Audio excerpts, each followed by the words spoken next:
Hi and welcome to another hard surface modeling tutorial. Today we're going to build a beautiful and detailed Roman arch. Since this is going to be a fairly long tutorial, I've decided to split it into two parts. In the first part we're going to model the center structure of the Roman arch. As usual, we will start with a blank canvas, which is what you see right now. And then we're going to break the model apart into some main components and we'll do a block out of the center structure. We will start with the side walls. Although the first stage of the modeling process is just the block out phase, we will be adding some details, as you can see here. We will continue by adding a simple support for the front wall and the ceiling. Then we will add the ceiling and front wall and the roof, and we're also going to add a basic block out of the balustrade on top of the roof. Once we've finished blocking out the center structure, we will do some spline modeling and create a lot of profiles that we're going to use later on to add the detail to the individual components that you see here. We will again start with the side walls and add the ledges at the top, and we're also going to add the frames where the gates will be. A lot of the parts that we're going to build will actually be a single piece of geometry, like the side wall here. However, we're also going to add pieces that we're not going to connect to the rest of the geometry, like this ledge here.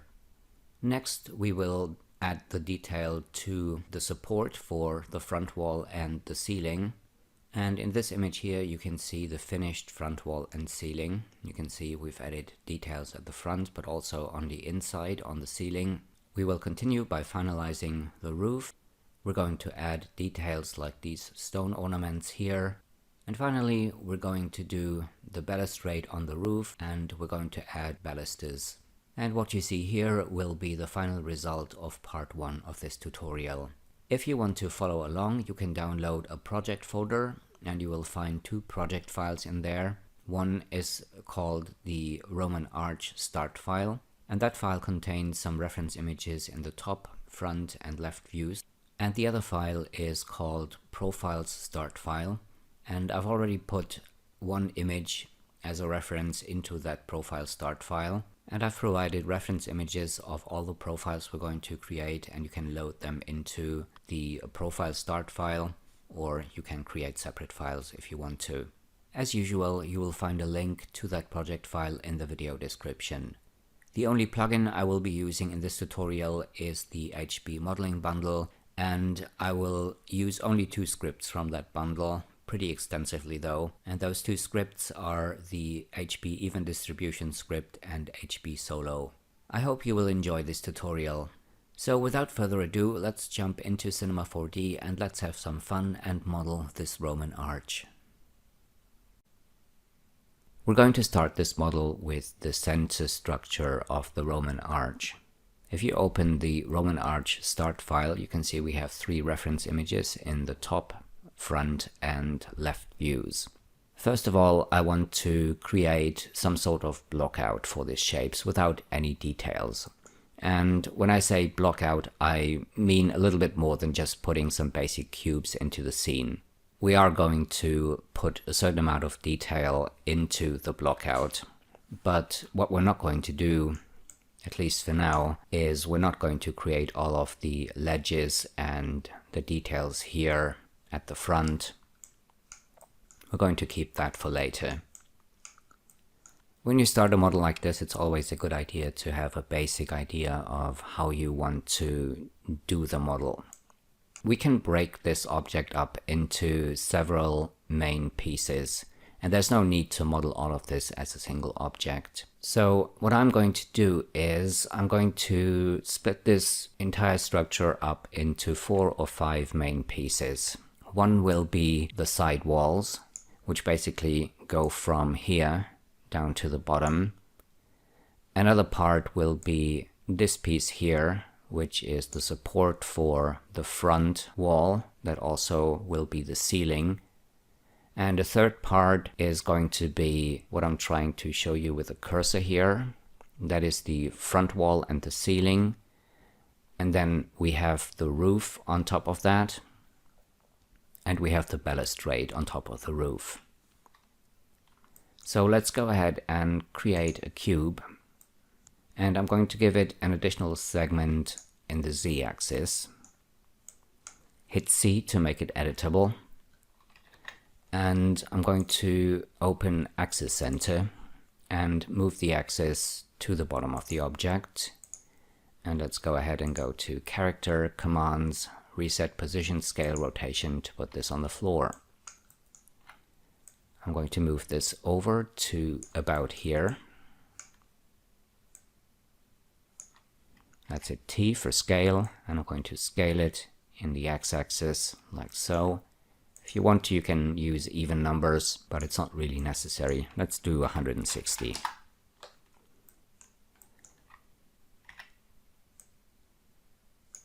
And let's move it to 500.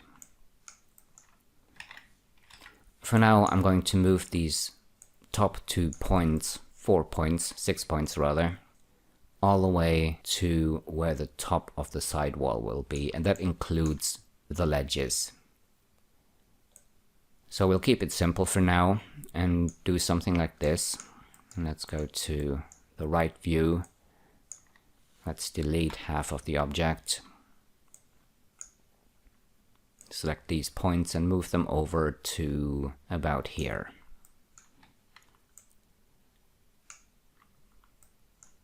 And using the loop cut tool, I'm going to create edges here where this extrusion will be.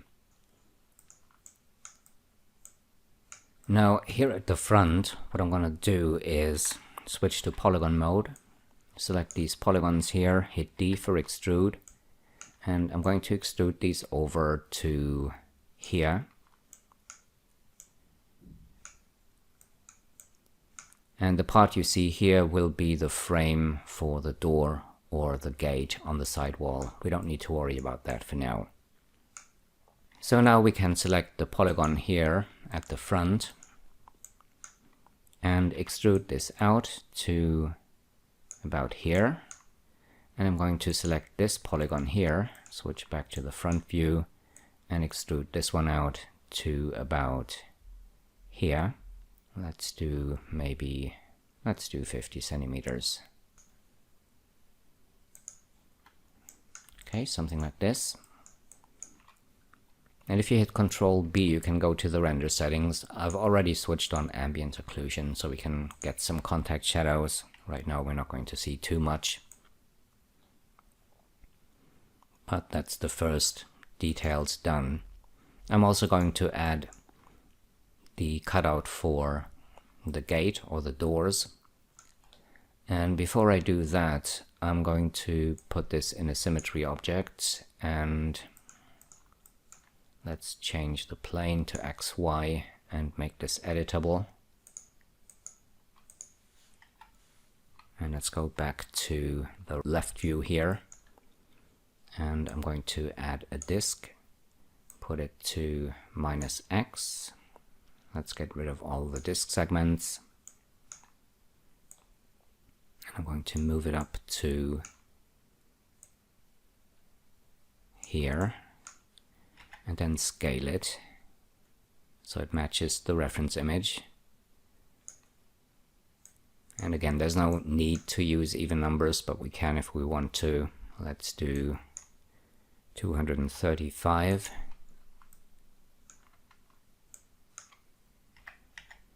And maybe I'll move this back down a little bit.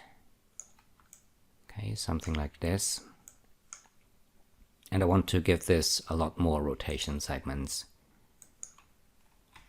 Let's use 72, and I'll make this disk editable. Go to point mode, and I'm going to get rid of the bottom half. Switch to edge mode, grab the 2 edges at the bottom, and extrude these down below the other object. And I'm also going to move it over. Let me just switch off snapping before I do. Let's move it to about here. And before I cut that hole in there, I'm going to add a little more geometry to our sidewall. So let's go to edge mode and grab the loop cut tool again. I'm going to add one cut above above where the arch will be. And I think what I should do first, and what I probably forgot, is in polygon mode, I'm going to select the polygons here at the center. And you can see I have 2 selected. We need to get rid of those and optimize the object. So now we can add a loop cut.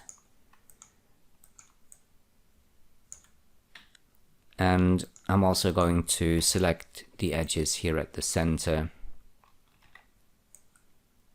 and use the bevel tool with 1 subdivision. And let's do something like this. And now we can select our disk object, select all the polygons, hit D for extrude. And this time we need to create caps. And let's extrude this back so it penetrates the wall. Select all the polygons and reverse the normals.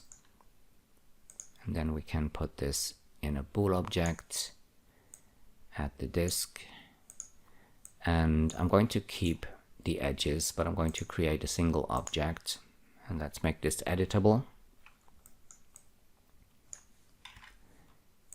And I'm going to delete the polygons at the bottom. These won't be seen, so we might as well delete them. And that also means we can get rid of some of the edges here, like these ones. I'm just going to dissolve these. Same over here. Let's get rid of these 2 edges. And that is our first basic blockout finished. Okay, so that's our side wall. I'm going to rename this object here. And we don't need the selection tag. We could also get rid of the UVW tag, but let's keep it for now. And I'm going to put this in a symmetry object, switch on enable axis, and I'm going to move the axis over to 0 to mirror the sidewall over to the other side. We have symmetry both left to right and front to back. Okay, so let's do the next part. We're going to do this support here, and I'm going to use another cube for that. And I'll add a segment on the z-axis, and let's go ahead and drag this and move it up to here. Scale it down a bit.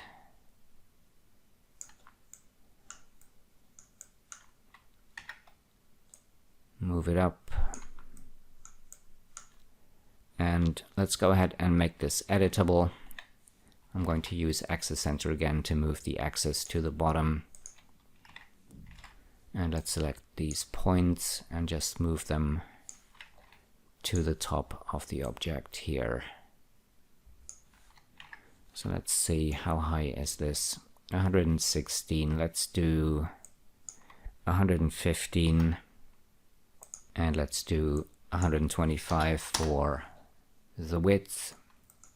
And let's go to the left view, delete 1/2, and I'll just move this over, or move these 2 points over to here.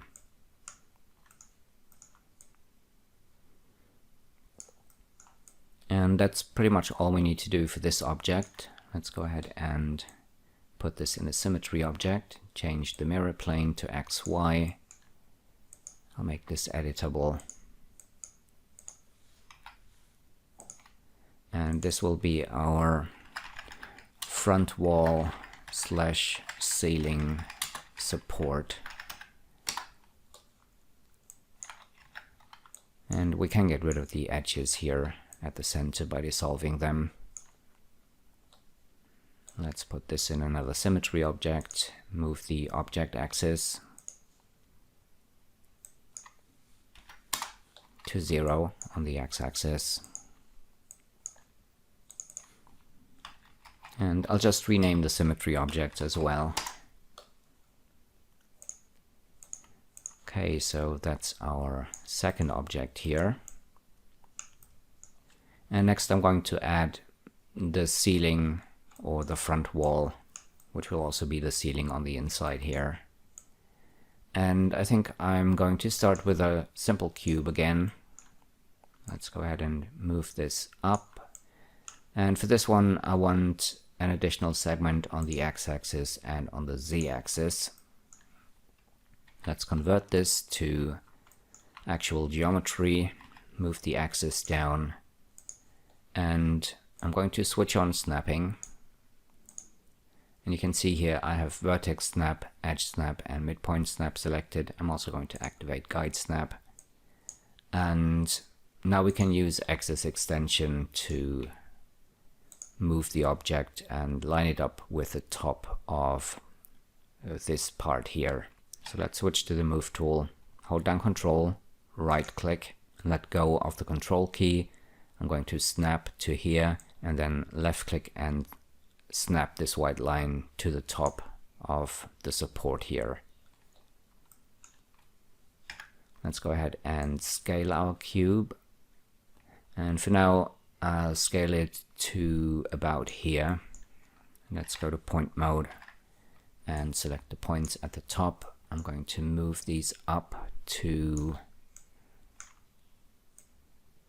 I think I'll move them up to about here. So part of this will be hidden behind the roof. And we can get rid of this half here, and we can also get rid of this part here. Now over here on the side, we need to move this over to about here where the roof meets the side wall. So let's do maybe something like this for now. And next I'm going to create a guide, and I'll snap it to this point, and I'll make it parallel to maybe this line here.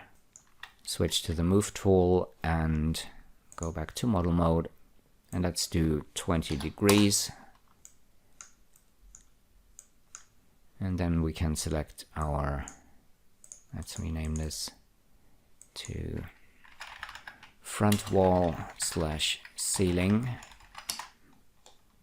Let's go to point mode, select these points here, and I'm going to snap them to the guide.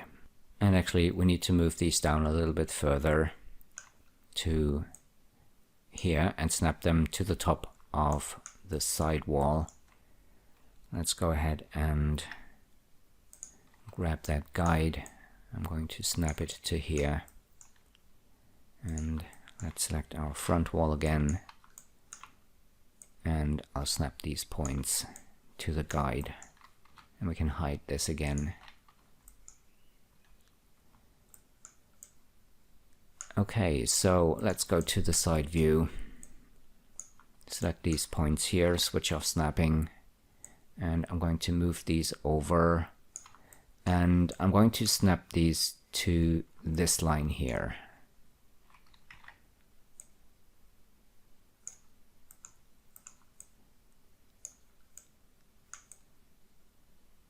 Okay, I think this looks about right.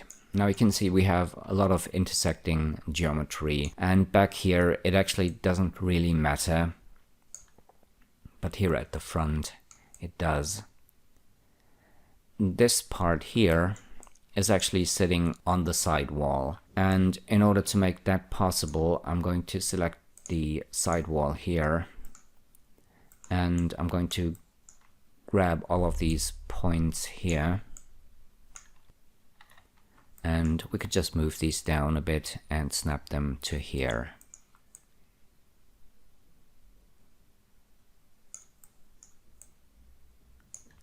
And I think we do need to get rid of this part here on the side wall, because that could be a problem because the geometry is overlapping a little bit. We could also remove part of the geometry here. It's not really necessary, but let's go ahead and do it anyway. Let's switch to the top view, and I'm going to grab my knife tool, and let's go ahead and snap it to our front wall and make a straight cut all the way back to here.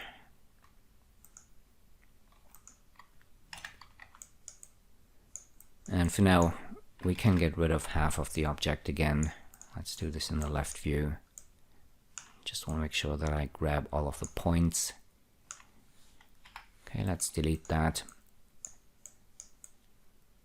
And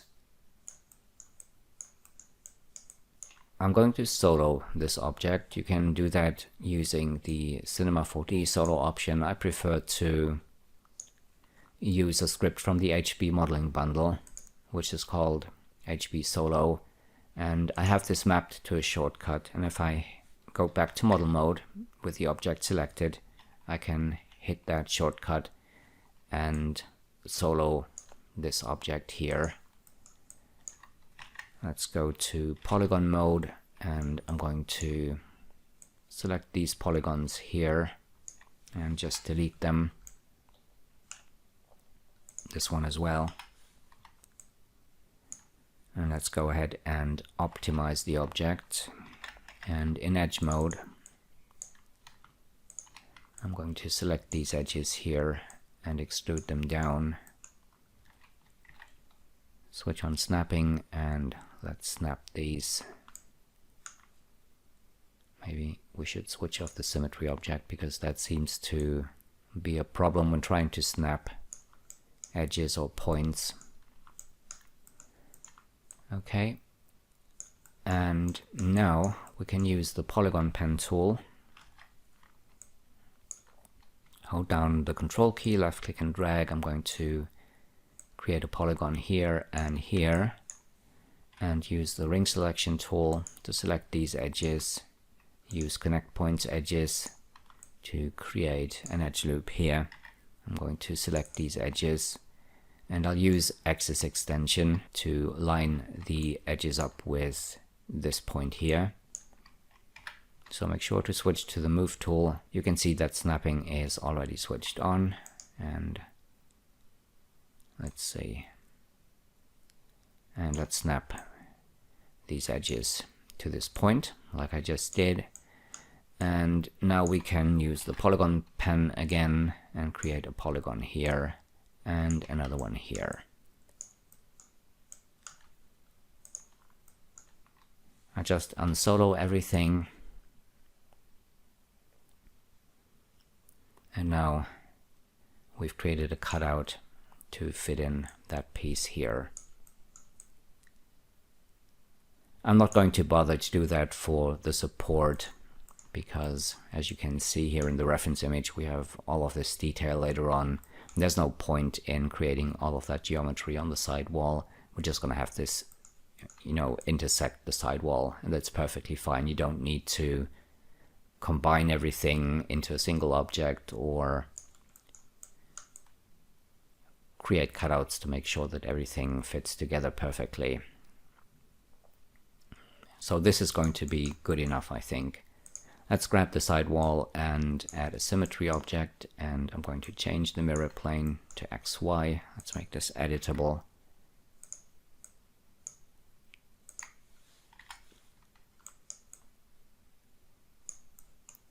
And next what I'm going to do is I'm going to put our front wall in two symmetry objects. I'll change the mirror plane of the second one. Let's go ahead and make this editable. And next I'm going to add the cutout here. And for this I'm going to use a cylinder. Let's switch that to -Z.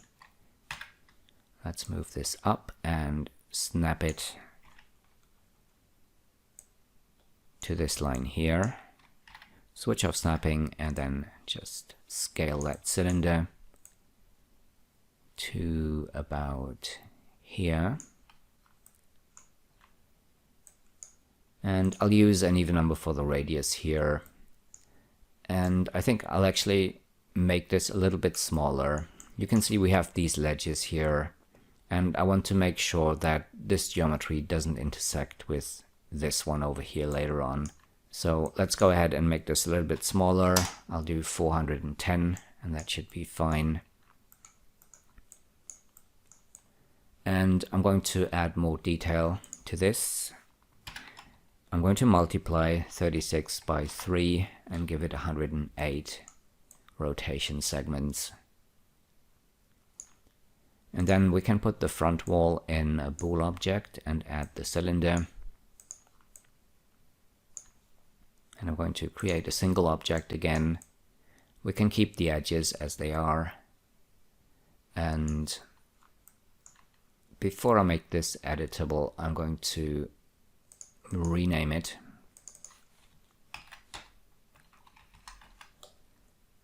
And I'll create a null object that will be my backup folder. And I'm going to hide that backup folder. Let's drag a copy of our front wall in there. And I'm going to make this editable.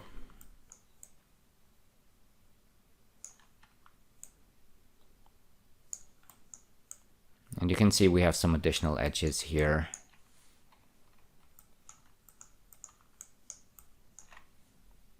I'll just use the loop cut tool.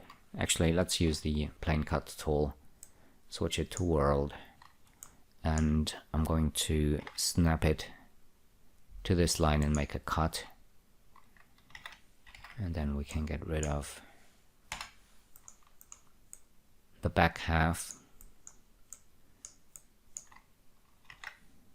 And let's go ahead and dissolve this edge here. Put it back in a symmetry object. And let's go ahead and make this editable. Delete the tag, and I'll change the fong angle to 33, and that will fix that shading problem up here.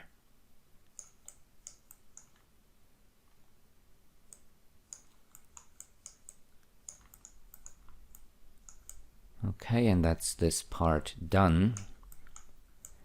Next, let's go ahead and create the basic roof. And for this, I'm going to reuse the front wall.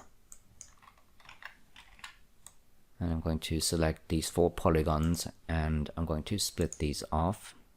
And this will be our roof.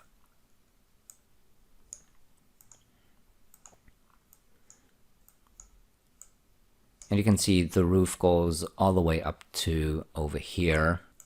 I don't really mind intersecting geometry. For many parts, that's actually the better way to go, I think. But up here, I want the top of the roof to sit on top of that ledge here and not intersect it like it is in the reference image, because here it's going to look a bit weird and unrealistic, I think. For now, though, we're not going to worry about it too much. That's just something to bear in mind for later. I'm going to select all the polygons of the roof and hit D for extrude. I'm going to use caps again. And I'll extrude this to here. And then I'm going to select the polygons on both sides and extrude those without caps all the way to here. And we can get rid of these edges here by dissolving them. So if you double click on the edge at the front, you're going to select the entire loop. Let's go ahead and dissolve this. Okay, and for now I'll delete 1/2 again. Let's go to the left view, grab these points at the front, and I'll move these over to about here. I'm not going to move them all the way to here because this is where the profile starts. That shape here. And I want to have or create the space to be able to add that. So this is where I want these points to be for now.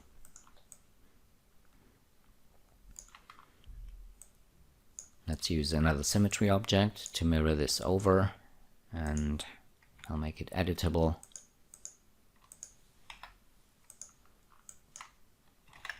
And we can get rid of these edges here at the center, I think. Okay, so that's the roof, and the last thing we need to do is the balustrade. I'm going to grab all of these objects here and put a copy in my backup folder. And these ones I'm going to put in another null object, and I'll call this blockout center structure. And let's hide this for now and switch to the top view. And I'm going to do this balustrade using a spline. Deselect everything and grab the spline pen tool. Make sure the type is set to linear. And I'm going to create a first point here. Then switch to my move tool, go to point mode. And the point should still be selected. We can now quick extrude this by holding down Control, left clicking and dragging. And I'm going to move this over to here and then quick extrude the rest of the shape.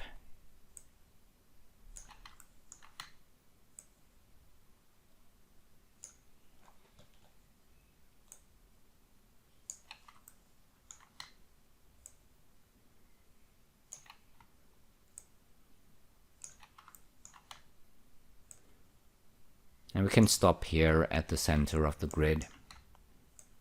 Let's extrude this over and create the rest of the shape here.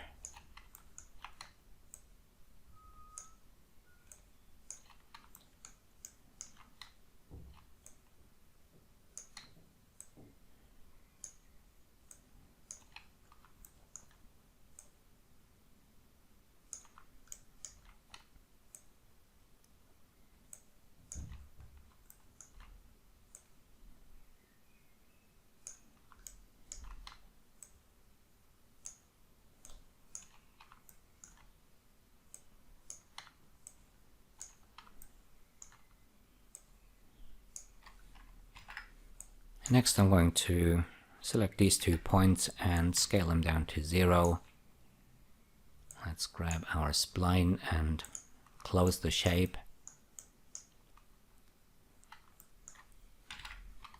And I'm going to line some of these points up.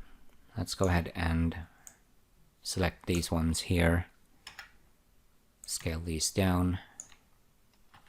And let's do the same with these points here.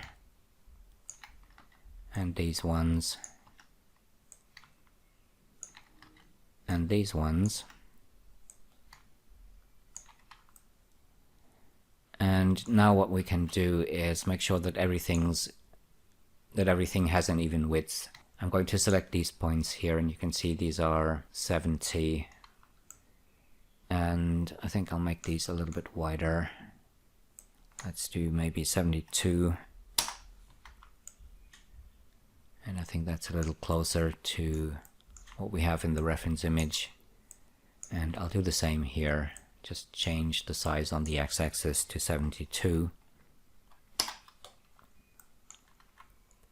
Next I'm going to select these points and let's do maybe 32 for those.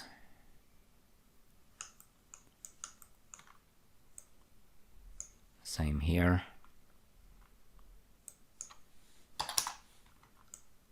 And I think we should also scale these points here.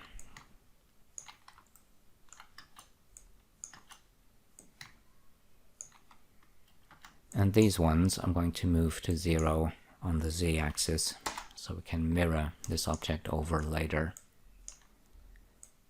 So what do we have here? 72. I'm going to make these points 72 as well.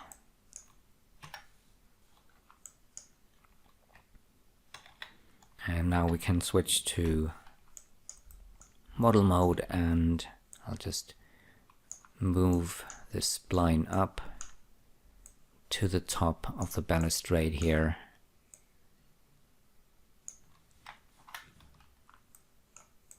And we can put this in an extrude object.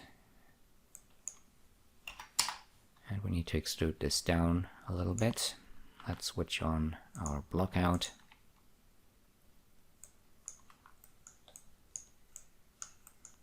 And we'll have this intersect the roof. So I'm going to extrude this about 120.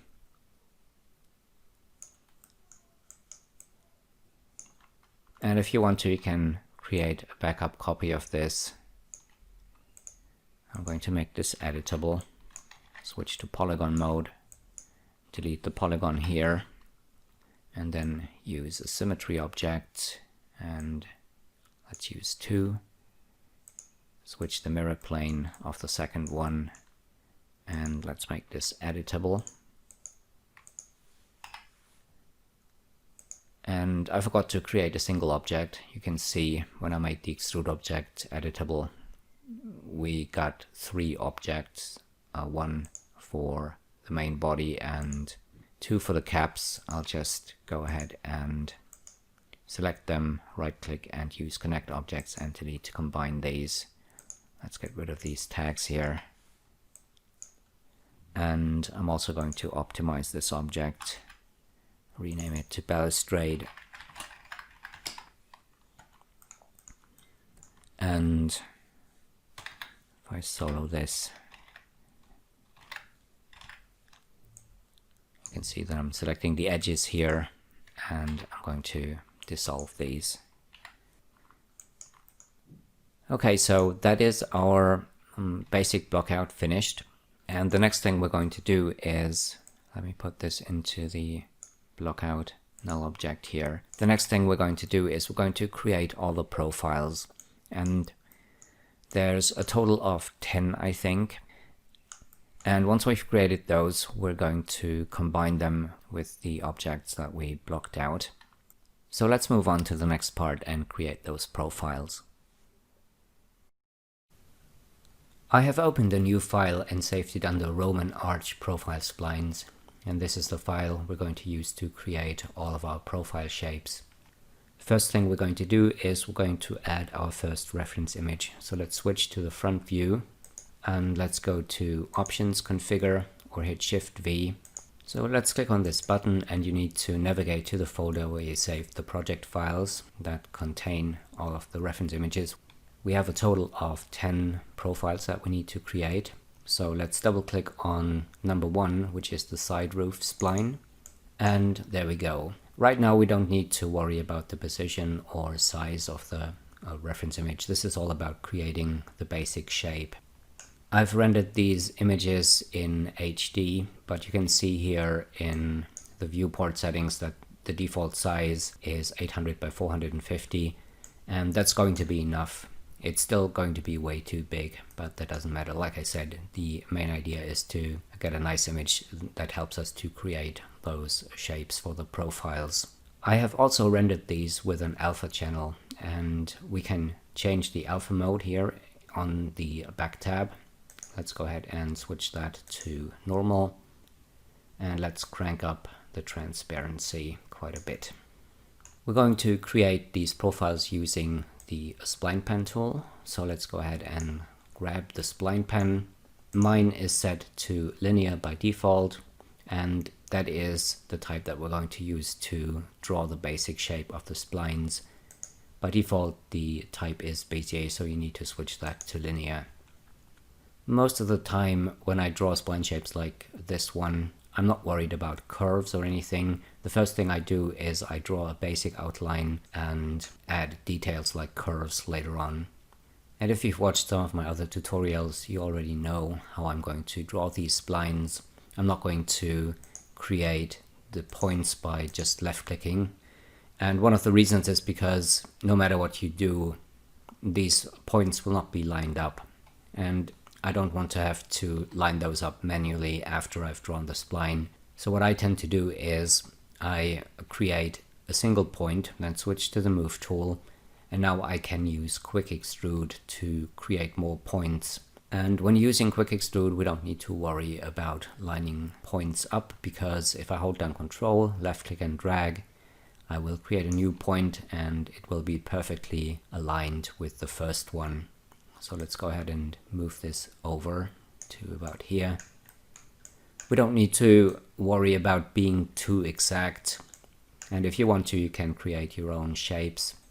It's just supposed to be a help to create the basic shape. And I want these to be fairly detailed.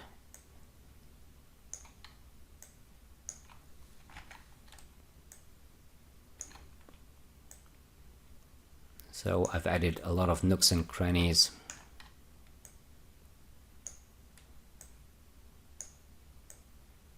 Which might not be very reasonable, but it's a lot of fun.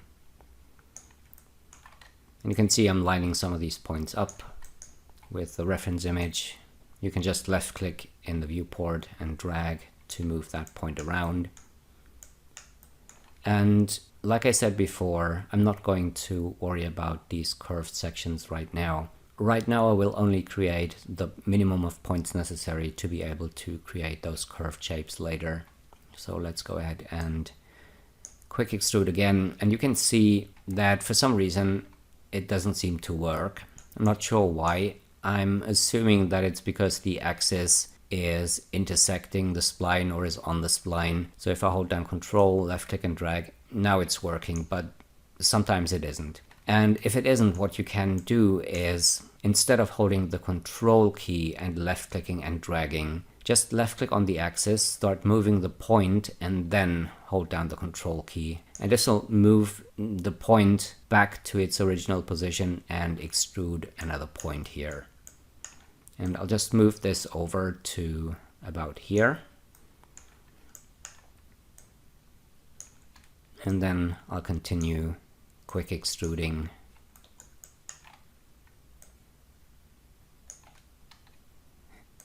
And you can see here, this is happening again. So again, I'm left clicking on the axis, I'm starting to move the point and hold down the Control key, and then I can extrude the next point. And I'm going to put this to about here. Then quick extrude again. And again.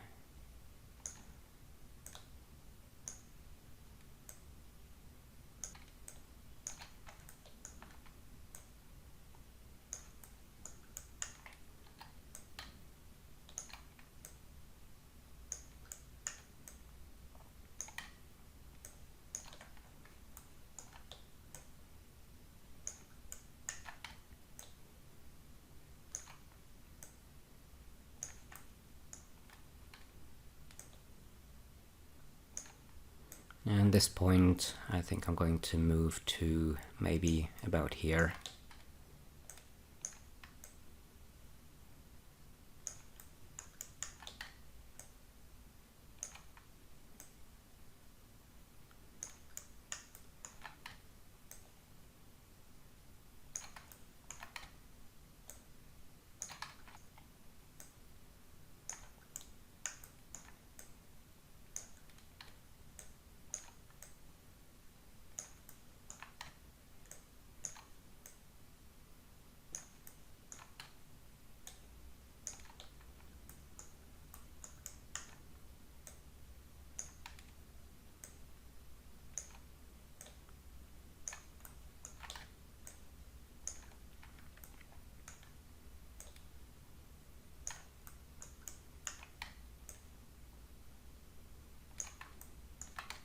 And if you do an extrusion like this, and if you're zoomed out a bit, you can use the axis to position the point.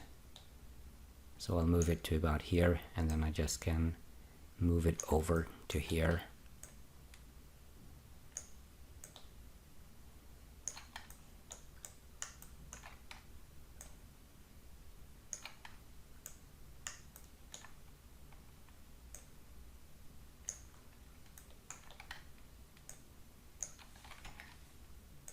So here I'm having the problem again with extruding the point, so I've moved the axis first and then held down the Control key to create that second point. And again,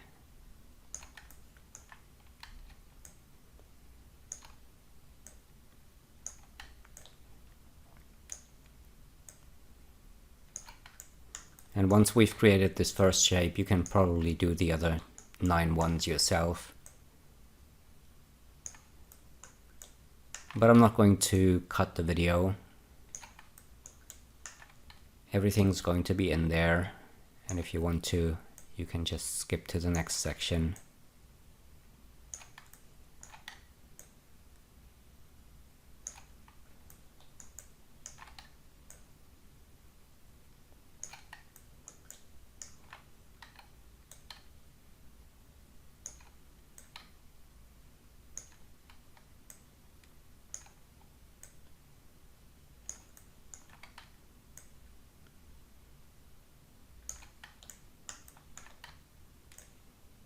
And I think we're almost done with the basic shape now.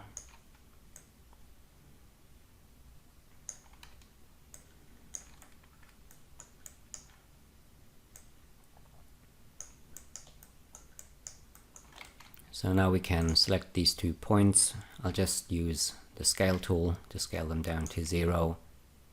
And I'm going to close that spline. Eventually we'll only need the outline, but for now I'm going to create a complete spline like this, and the reason is because I can extrude it and render it, and I can see how the shape looks. And later we're going to delete the points that we don't need. Okay, so now we've created the basic outline of the spline, and now we can start adding all the curves. Let's start up here with this point. And this one I'm just going to chamfer like so.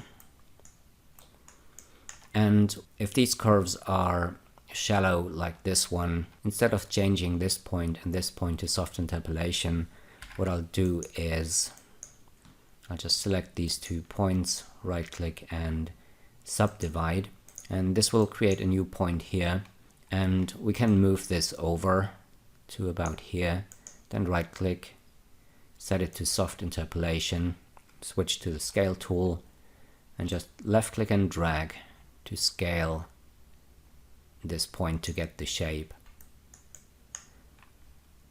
And in order to be able to see a little better how the shape looks, I'm going to put this spline into an extrude object, and we don't need any depth, so I'm going to switch that movement to 0 here, and I'm also going to select the spline, and in the attributes manager you can change the parameters of the spline. I'm going to bring the angle down to 0 degrees, which means maximum detail, and that's helpful because you get a very nice and smooth shape even if you're very, very close, and that just helps you to see a little bit better how everything is looking.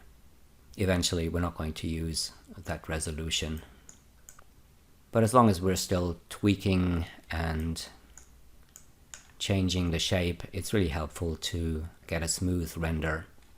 And that's also why I'm using the extrude object. I can hit Ctrl R, and I'll do this a lot in this section of the video because it helps me to see how my spline is looking. Now let's continue with these points down here. And I think we can get away with setting these 2 points here to soft interpolation. And in order to be able to tweak more than 1 point, or in order to be able to have more than 1 point selected and tweak the tangents on the points, I'm going to use the pen tool.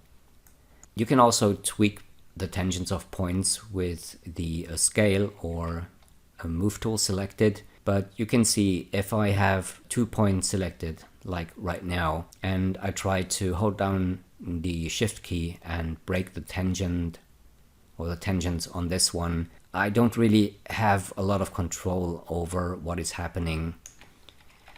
And that is one drawback of tweaking shapes with the move tool. If I only have 1 point selected, and if I hold down the shift key and break the tangents, I can tweak this and do everything that I want, but I can't do this with more than 1 point selected. And for shapes like this, it is often helpful to have a number of points selected and use the pen to quickly tweak the tangents without having to deselect and select points all the time.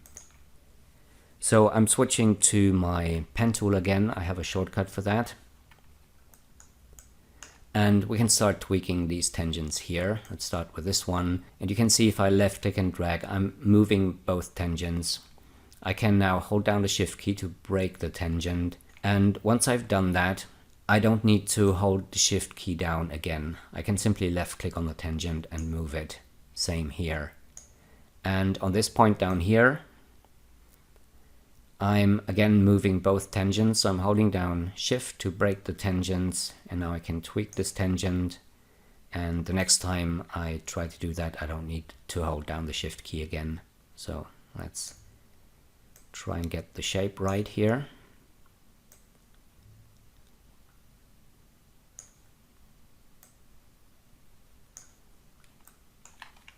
Control R to do a quick render to see how things are looking. And I think that's looking pretty nice actually. Maybe we could move this point up a little bit further. Okay, something like this. So let's move on and deal with this area here. Down here I'm going to set these 2 points to soft interpolation. And then I'm using the spline pen again to line this tangent up with a spline here. Hold down shift and break the tangents on this point. Let's drag this out.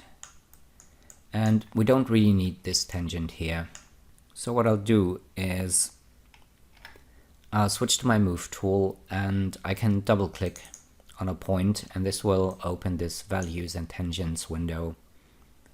And this is the smaller tangent. So what I'll do here is I'll just zero out these values here, hit OK, and now this tangent is gone.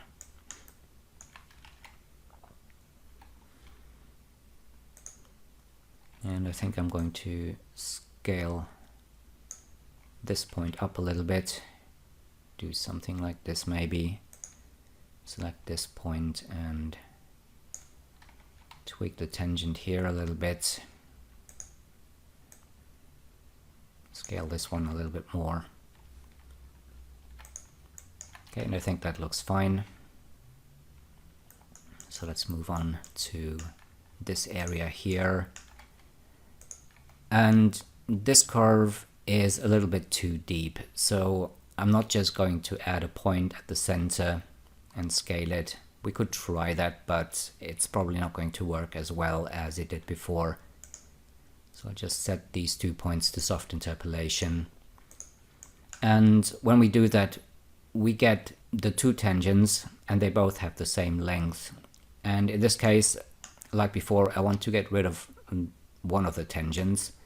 And I'm going to hold down shift and just make this smaller before I double click on this point to open the values and tangents window. And I'm doing this because I can never tell the tangents apart. And if they're both the same length, I can't say which is which. But now I can, because this one is very small, so these are the numbers that we need to change to 0. And now this tangent is gone. And I'll do the same thing down here, make this point smaller, and then just delete or set these values to 0. Okay, so now we can tweak the shape and get that curve in there. And that looks fine. So let's move on to the next area. And down here we can subdivide these 2 points and then move this one over to here, set it to soft interpolation and scale it. Okay, that looks good. And let's see, down here we need to set all of these ones to soft interpolation. So let's go ahead and do that. Switch to the move tool. Make sure you only select one point because like I said before, bad things will happen if you have more than one point selected and you try to tweak points using the move scale or rotate tools.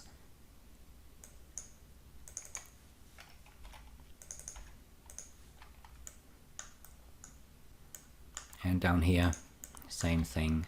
I'll make this one very small and then just set the values to 0. Select all the points, switch back to the pen tool, and let's start tweaking. Now for this point, again, I'm going to hold down Shift to break the tangents.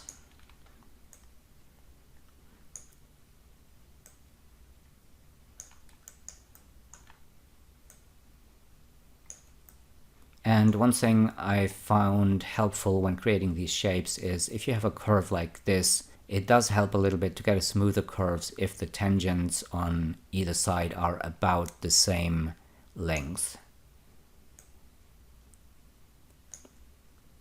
And having said that, it always depends a little bit on the shape you're doing. And it's not an exact science, so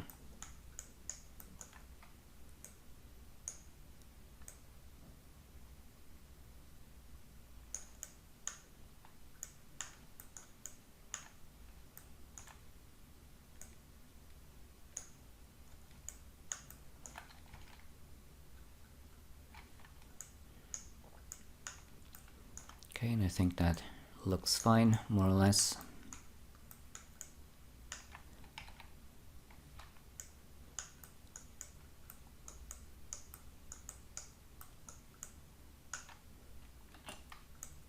Down here, again, I'm going to select these 2 points and subdivide them. Move this point over a little bit. Set it to soft interpolation and then scale it. Looking good. And let's grab these points here. Set them to soft interpolation. Switch to the move tool. Select this point. Make this tangent very small and then just zero out the numbers here.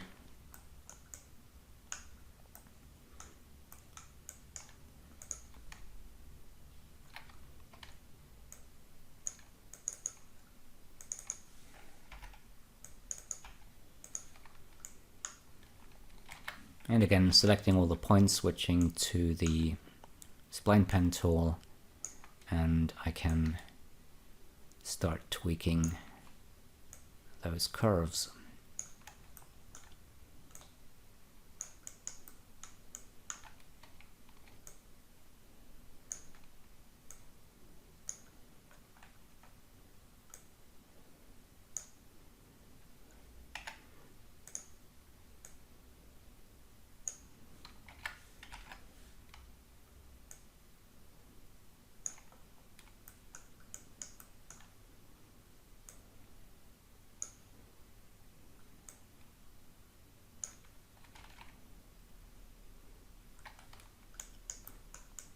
So that's looking good. Over here, I'm going to subdivide, and I'll move this point to about here. Set it to soft interpolation and scale it.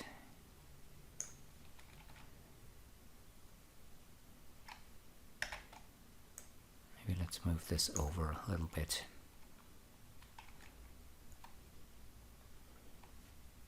Scale it a bit further. Actually, I'm going to scale it down a little bit. So I think that looks good. And that is our first shape.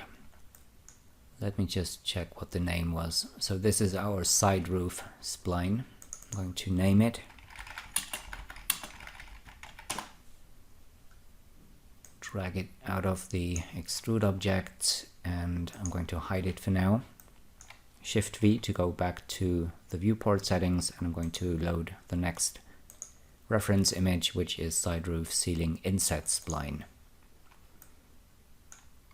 If you feel confident enough, you can skip the next part of this video because the procedure for each of these profiles will be exactly the same as for the first one. If you still have problems with using the spline pen in Cinema 4D, you could watch my tutorials on creating spline shapes in Cinema 4D, which I did sometime last year, I think. I will put a link to the 2 videos in the description for this tutorial. Okay, so I'll start again with the spline tool, and also make sure that you deselect everything before you create the new spline. And again, I'm going to create the first point, switch to the move tool, and then start quick extruding the shape, or the points rather.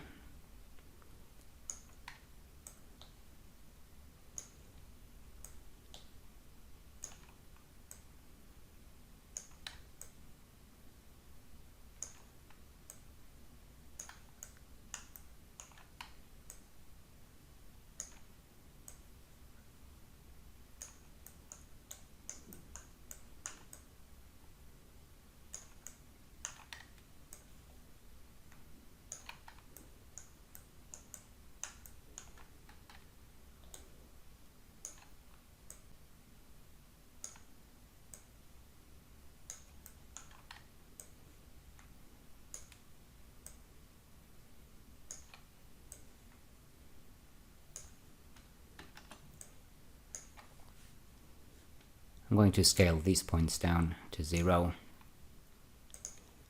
close the spline, rename this to side roof inset spline.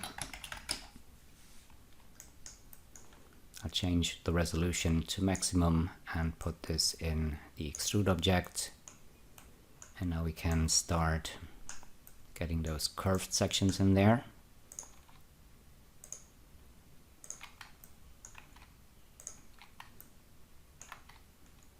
So here we need to set all of these points here to soft interpolation. Let me just move this one into position like so. I'm also going to move this one down a little bit, maybe over.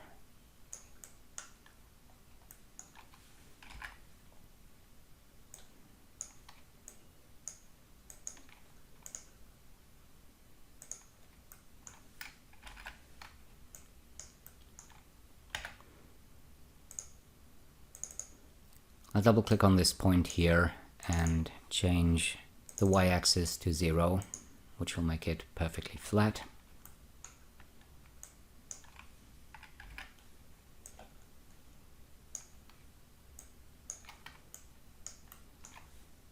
And let's start tweaking that shape.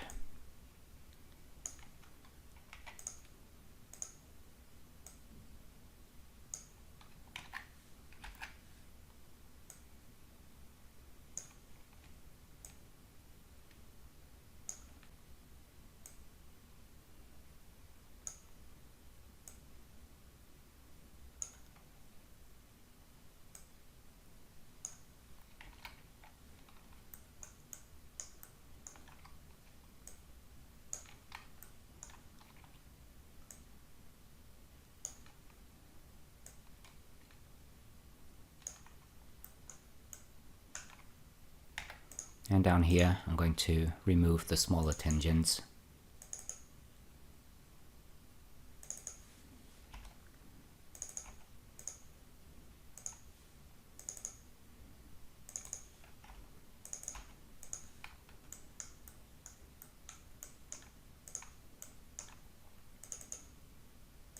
Same here.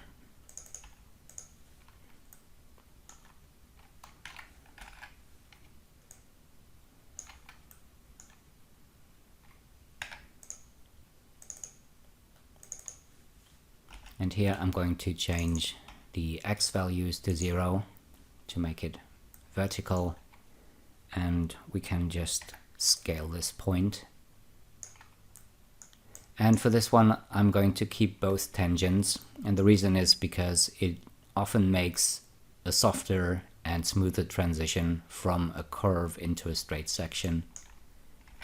Maybe we could move this down a little bit further to about here, then scale it back down something like this, and that looks good.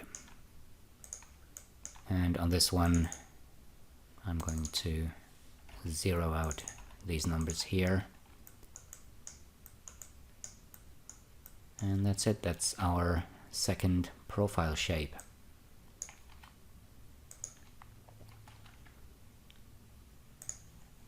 So let's load number 3, which is the roof balustrade. Deselect everything, grab the spline pen, and start quick extruding.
So this is the roof balustrade spline.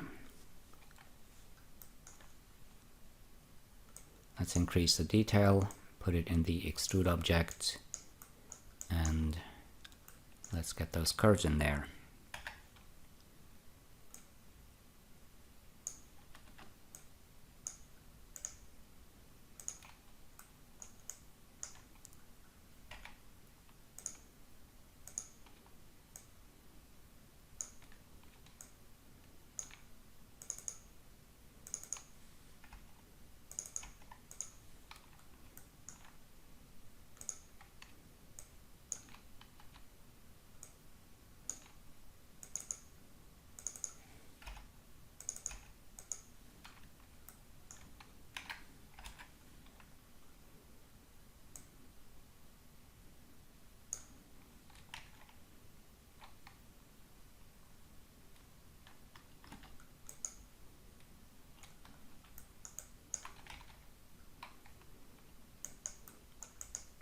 Okay, that looks fine, I think.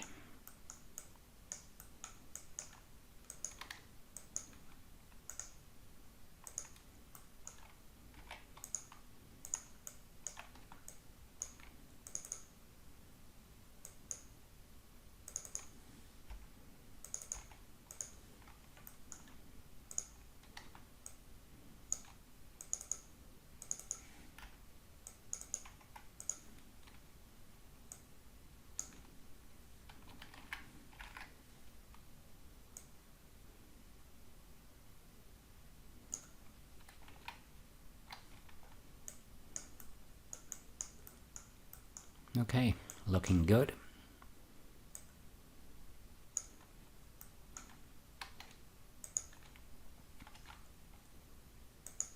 Next is the seating support.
Don't forget to save occasionally.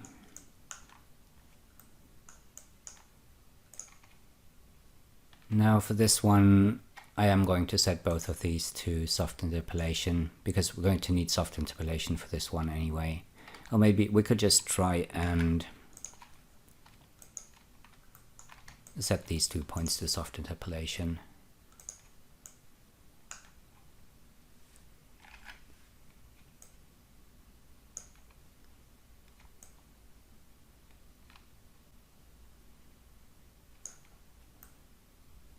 That should actually work. I always try to use as few points as possible, because like in polygon modeling, the fewer points you have, the easier it is to tweak the shape. And I try to have as few points set to soft interpolation as possible, because that helps reduce the polygon count. Let's go ahead and scale this up a little bit and maybe do something like this. Let's see how that looks. And I think that's fine.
wrong one.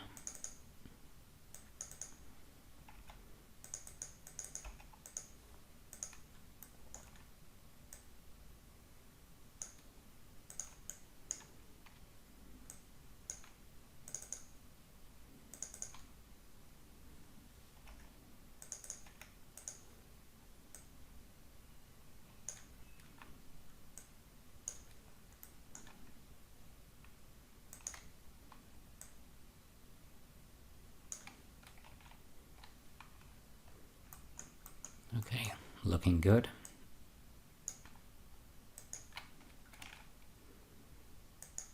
Next is number 5. This is the side wall's top.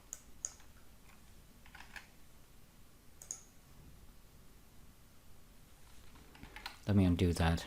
Just make sure to deselect the spline, because otherwise the two splines will get combined, which is not what I want. So what was that again? Sidewalls top. 1.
Here I'm just going to move this point to the same position as this one.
And this one I'm just going to extrude down straight, because the angle is so small.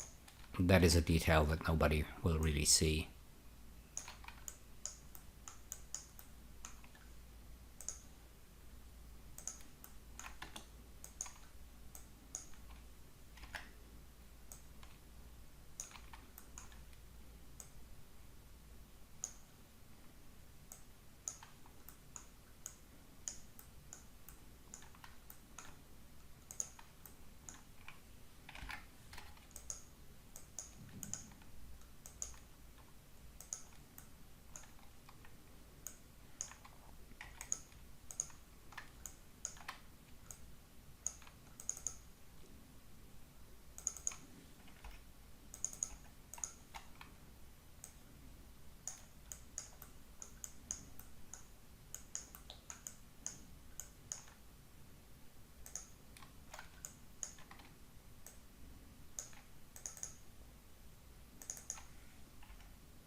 Here I'm only going to set these 2 points to soft interpolation.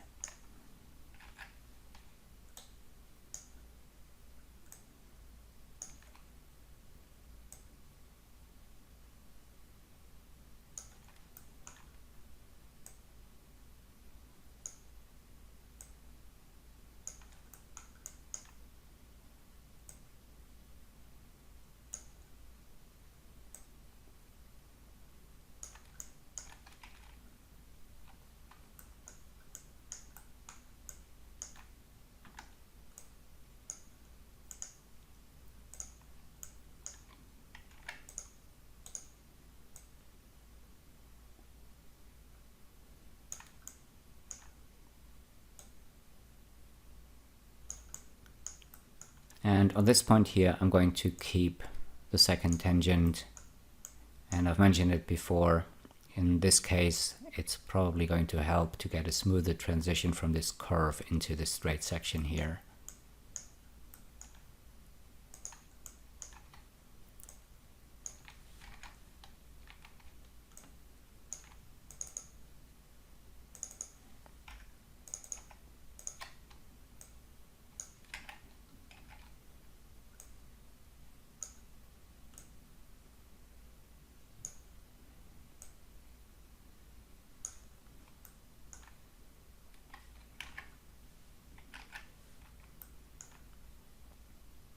I'm going to lock the tangent rotation for the spline pen, so I can tweak this without changing the rotation of the tangent down here. And that's looking good.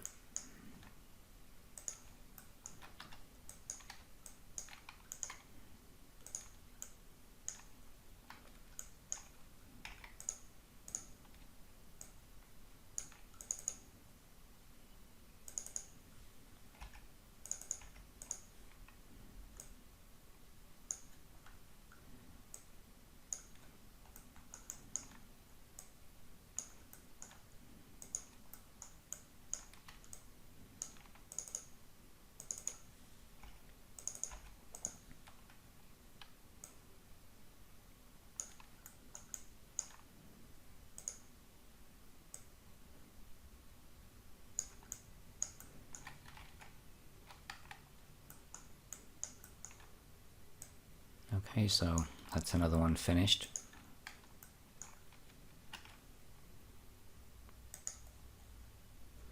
Next one is number 6.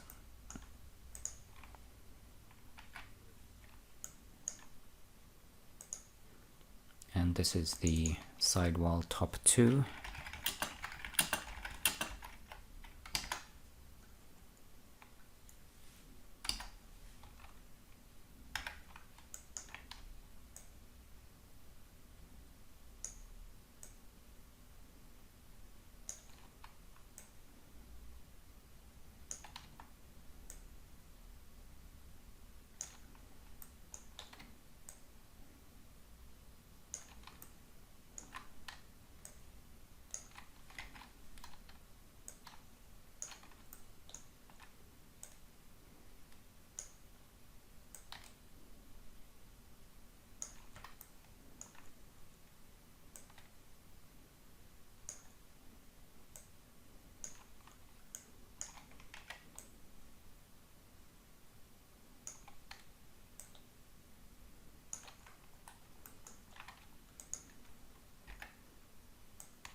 Let's see, maybe we can get away with just setting this point here to soft interpolation.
Okay, so that's number 6.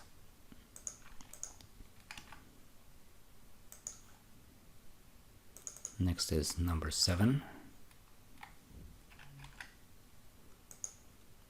which is the sidewall top 3.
So let's continue with number 8. That is the sidewall's door spline.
Just scale this up, but I'll also make sure that it is flat on the y-axis, like so.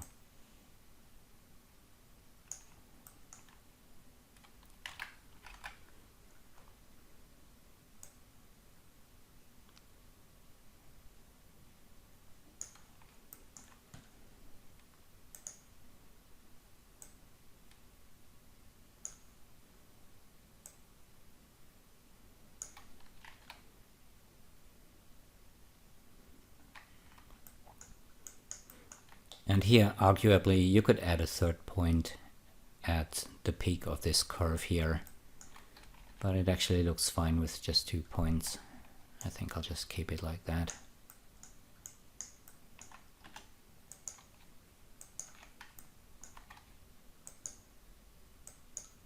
And down here, I'll try only to set this point to soft interpolation.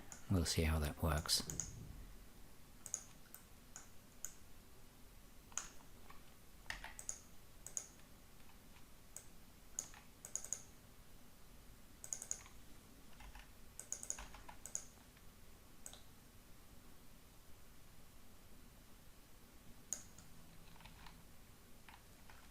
Looks good.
Same here, we could add a third point,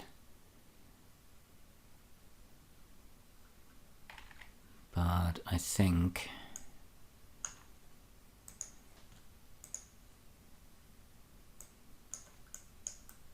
two is actually fine.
Let's try and put an extra point in here and see if that helps a little bit.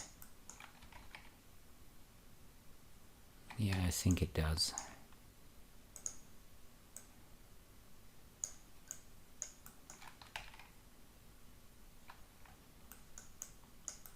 Okay.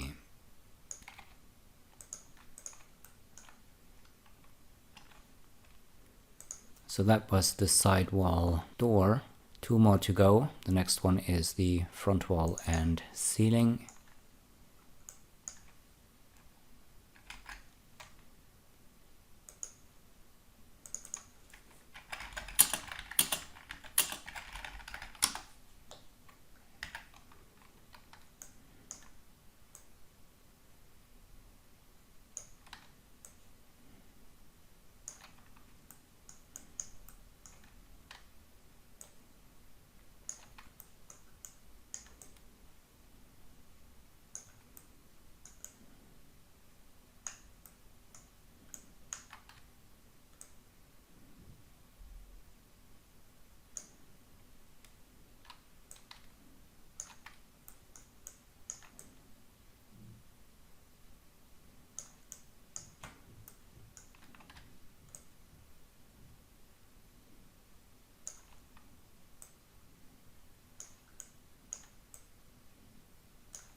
And I think for now I'm going to remove this point. We'll definitely need one in between this area here and this area here. But in order to get the initial shape, I'm just going to use 2 points. So let's go ahead and select all of these and set them to soft interpolation.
going to put a lot of tension on these points here, and I'll try to get as close to that shape as I can with those 2 points here. And it's almost working, but you can see we have this very straight section in here, and it's probably best if we add a point here. And let's just move this over a little bit, something like this. And that's looking pretty neat, I think.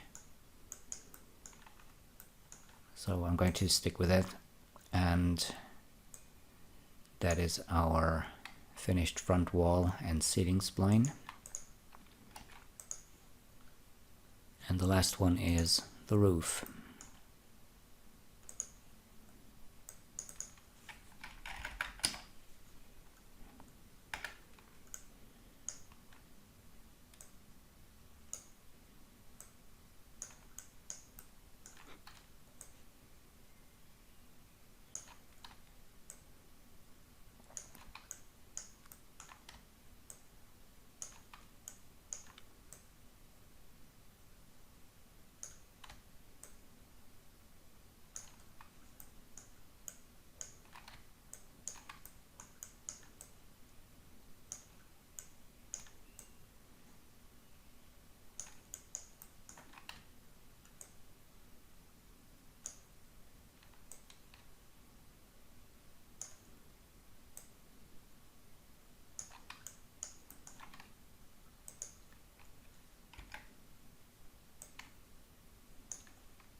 Okay, so that's looking pretty good.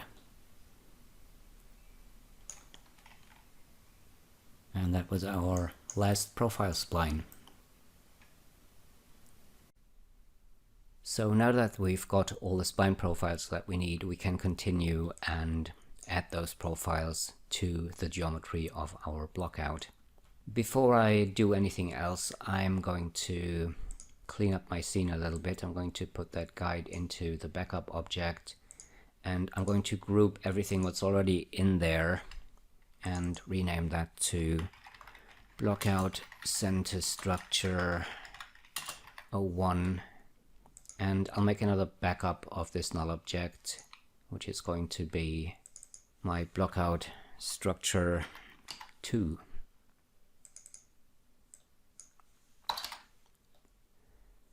Okay, and I'm going to start with the side wall.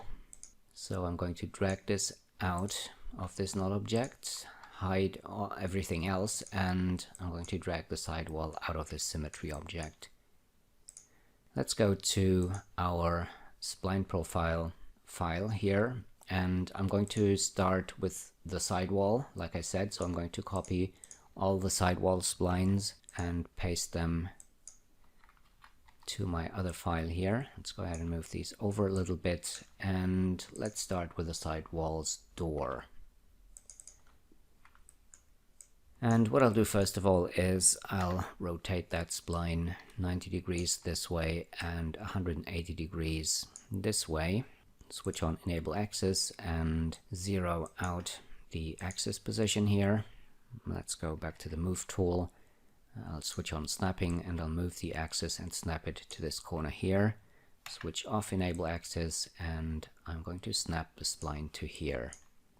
Let's switch to our left view and scale that spline down. So T for scale, and we need to scale it to about here. So this end of the yellow line on the spline here needs to line up with this line in the reference image. So maybe let's scale this up a little bit again, something like this. The way I want to do this is I want to combine most of the splines with the geometry that I already have and create a single object. You don't need to do that if you don't want to. If you prefer to keep things parametric, you can have separate objects, but I'm going to take a slightly different approach and I'll mostly get rid of the parametric objects. One thing I want to do is I want to be able to control how much geometry I create with this spline. And of course you can do that if you, let's just go ahead and extrude that spline.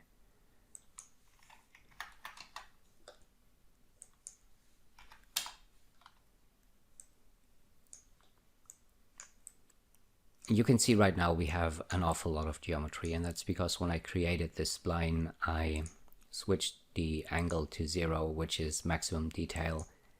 The default is 5%, so that's a lot less geometry, but still we're getting much more geometry on these small round parts than we do on the bigger areas here. In most cases that won't really matter. If you decide to stay parametric, you can always change that around depending on the situation. But since I want to make this editable, I need to decide on the amount of geometry I want, and I want to have a little more control over how the geometry is created. So what I'll do is I'll just drag that spline out of here, and we can get rid of this extrude object again.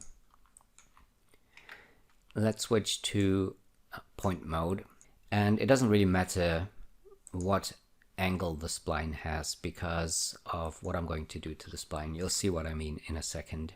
So anyway, what I want to do is select 2 points like this, and I'm going to right click and undock this menu here, and I'm going to subdivide these 2 points, and this will create an additional point here, and I'm going to subdivide one more time, which gives me 5 points, and that should give us 5 edges when we convert this. And we're not going to convert it like this because right now most of these points are set to soft interpolation, which means when I make this editable, it's going to create more intermediate points, which is not what I want.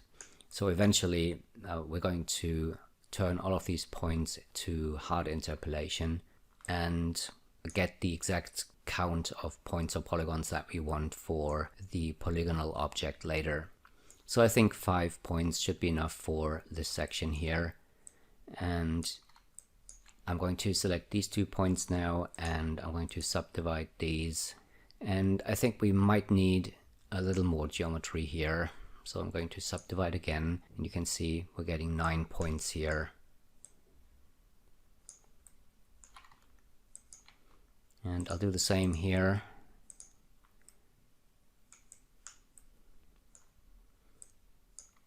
And I'm also going to subdivide these points.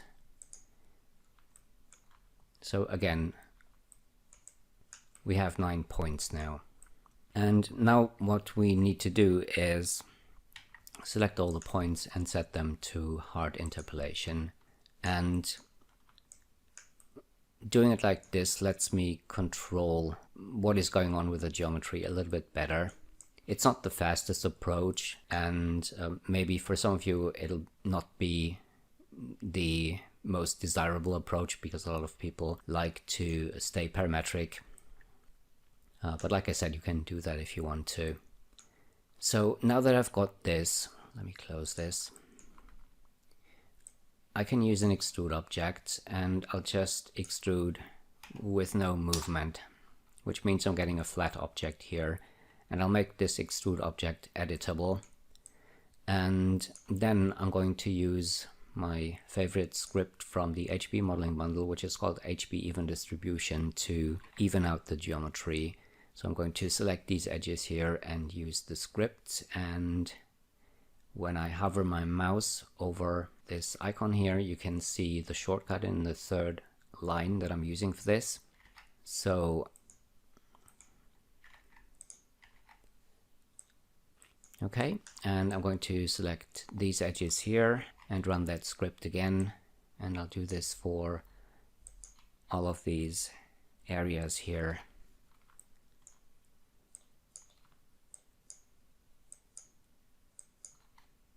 And maybe let's select this edge as well. So if I go to polygon mode and extrude that, you can see I have a pretty nice and even distribution. It is not too much and it's not too low poly, and when we render this, it should look fine. So let's undo that step, because we do need a spline that I'm going to sweep along a path spline along this area here. So I'm going to select all the edges and deselect this one here at the back. Let's go to Mesh, Commands, Edge to Spline. Delete the extrude object, and this is the final spline. And now I'm going to select the side walls, use the loop selection tool to select these edges here. Yeah, maybe not such a good idea because I've selected the ones on the other side as well. I really only want the ones on this side here. So let me just select one of these edges. We can double click here to add these edges, and we also need these ones. And I think this didn't work maybe because we have these n-gons here. I'll just get rid of those by selecting the 2 points here and use connect points edges, and I'll do the same over here. Let's just check the other side. Over here everything's fine. Let's go back to edge mode. And I'm going to use Mesh Commands, Edge to Spline again.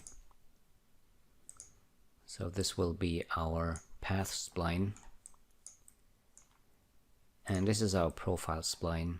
I'm going to put this in a sweep object, and I'm going to add the path spline. And what we get is this, and that's not really what we want.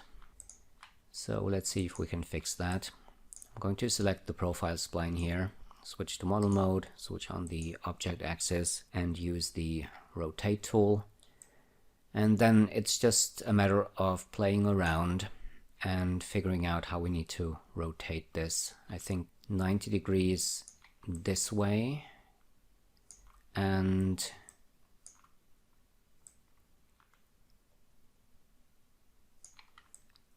yeah, that was not it. 90 degrees this way, and we need to turn this around 180 degrees. And that looks about right. Let's switch the side wall back on again. Okay, so that's exactly what we need. And for that sweep object, we don't need any caps, so we can switch those off. And let's go ahead and make that editable. And I think we could get rid of some of the geometry here. I'm going to double click on every other edge here, which should select the entire loop, and I'm going to dissolve these edges.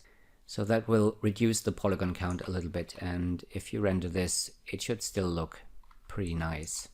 Let's go ahead and change that Phong angle to maybe 44. Maybe we can get away with 33. Okay, so that still looks fine. So that's about 1100 polygons, and I think that's acceptable. Let's go ahead and make a copy. Go to model mode, and I'm going to move that over and snap it to the other side.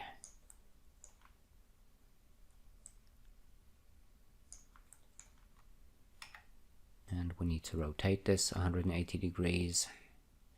And then I'm going to move it and snap it to here. And now we can select the side wall and the two sweep objects and use connect objects and delete to combine these objects into a single one. Let's go to point mode, deselect everything and optimize the object. And I probably should have deleted the polygons in between first. We can still select them with a ring selection and delete them. Let's just optimize again. And also I forgot to reverse the normals on the converted sweep objects. So I've just selected all the polygons. I'm going to align them, or align the normals, and then let's just reverse the normals. So now all the polygons should be facing in the right direction. Let's go to edge mode. And I'm going to double click on this edge here to select this loop, and on the other side I'm going to hold down shift and double click on one of these edges here to select the other loop, and then we can use the stitch and sew tool, hold down the shift key, left click and drag to close that gap in between there. And I'll just check the alignment of the normals, everything's fine. So that's our first profile spline added. Let's continue with the next one. This is sidewalls top 1. And what I'll do with this is I'll move the object axis to this corner here, and then move the entire spline and snap it to this corner here at the top. And in the front view, I'm going to scale this down to about here, looks right. And then I'm going to do the same thing I did with the other spline. And in order to make things a little less confusing, I'm going to solo that spline. And I may have mentioned this before in this tutorial. When I want to solo objects, I'm also using a script from the HB modeling bundle, which is much more comfortable than Cinema 4D's solo options here. And I have this mapped to a shortcut, so I can hit that key on the keyboard and it will solo my spline here. I'll just go to the front view and switch to a point mode. And I'll just do the same thing I did before. Up here, I'll take this point and chamfer it because I want this corner to be a round corner eventually. And as for the rest, I'll just select 2 points like this and subdivide those like before.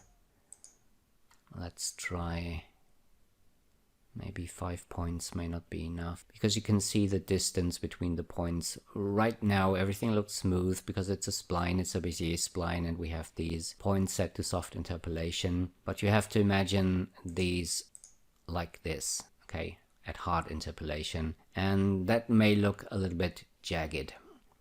So I'm going to subdivide this one more time. Select the next 2 points, subdivide those. And 5 should be enough for this section here. Same for this section and for this section. Let's just subdivide twice. I'll just undo that. I need to select 2 points at a time and subdivide these. And these ones I'm going to subdivide a 3rd time because I think we'll probably need that. Down here I'll do maybe, yeah, so I've used subdivide 3 times again, and we can still get rid of some points or add points later. And here I think I'll try and make do with only 5 points. So I've subdivided these 2 points twice.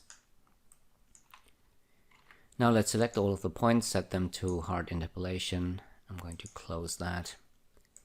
And I'm going to extrude that spline with an offset of 0 so that we get a flat object. And I'm going to make that editable and in edge mode. Let me just switch off that reference image for a second, so we can see things a little bit better. And then I'm going to run the even distribution script on all of these areas here.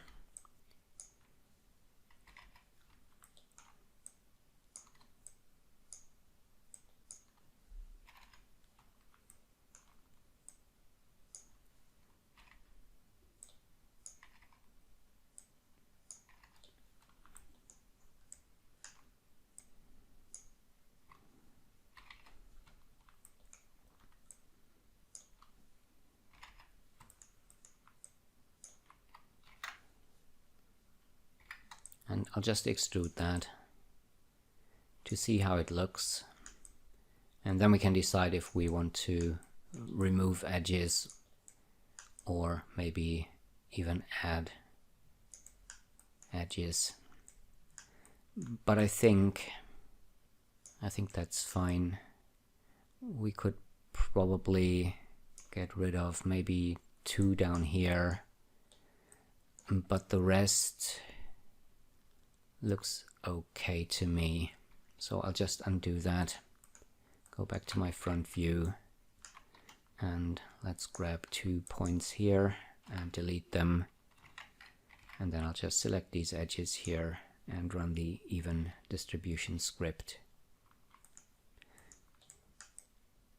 Okay, and then we can select all the edges and deselect these ones and use the mesh commands edge to spline command to create our spline. I'm going to unsolo everything, and on the side wall I'm going to get rid of the polygons at the top. We don't need those. So let's select those and delete them. And I'm going to select everything here at the top and just move it down, switch on snapping and use axis extension to line these up with the bottom of the spline. And for the spline I'm going to move the object axis down and snap it to the bottom.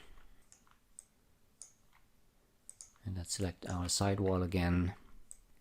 Now you can see I have all of the edges here at the top already selected. I'm going to deselect the ones that I don't need, which is all of these ones.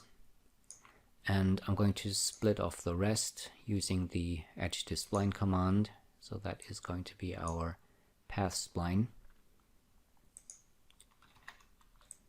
And I'm going to use axis center to center the axis on this one. And then I'm going to put the profile spline in a sweep object and add our path spline. Okay, and that's looking good. Let's check that in the front view. I'll just switch the reference image back on. Okay, so that's looking good.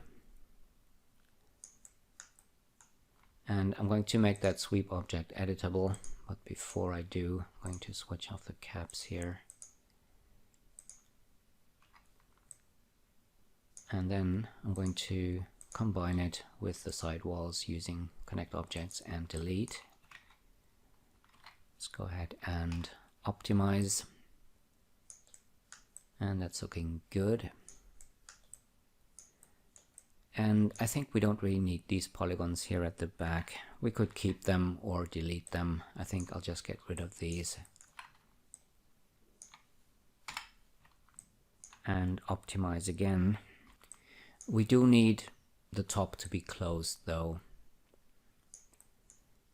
And in order to close that top area, I'm going to select the edges here and extrude them over a bit, and in the front view I'm going to move them over and snap them to this point here. Let's go back to the perspective view, and I'll use the polygon pen tool to create the rest of the polygons that I need. So I'm going to hold down Control, left click and drag to create a polygon here. We need one here, and then we can close this off by adding another polygon here. And we need to do this on the opposite side as well. So let's create a polygon here, one here, and a third one here.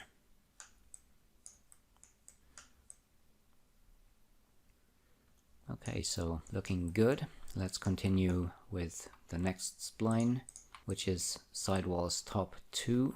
And that is the spline that we need for this profile here and for this profile here. So same procedure as before. First of all, I'm going to move the object axis to this corner point here, and then I'm going to snap the spline to this edge here. And in the front view, I'm going to move it into position about here. Everything's a bit blurry, so feel free to position it wherever you think it looks nice. No need to be super exact here. And let's do a height of 30.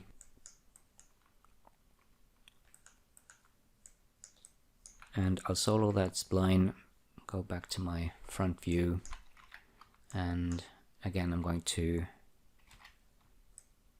subdivide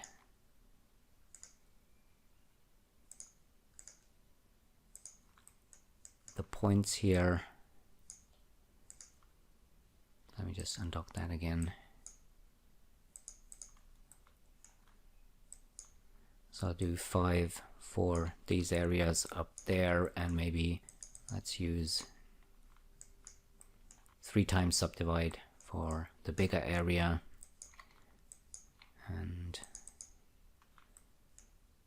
subdivide twice in this area down here. And I think that's all the points. So let's close that, select all the points, set them to hard interpolation, and extrude the spline. Again, I'll make it a flat object, and I'll make this editable. And now we can select the edges and even out the geometry.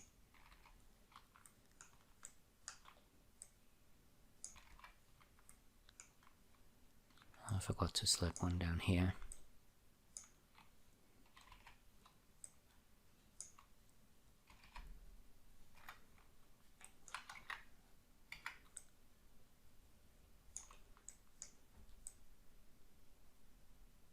Okay, that's looking good, I think.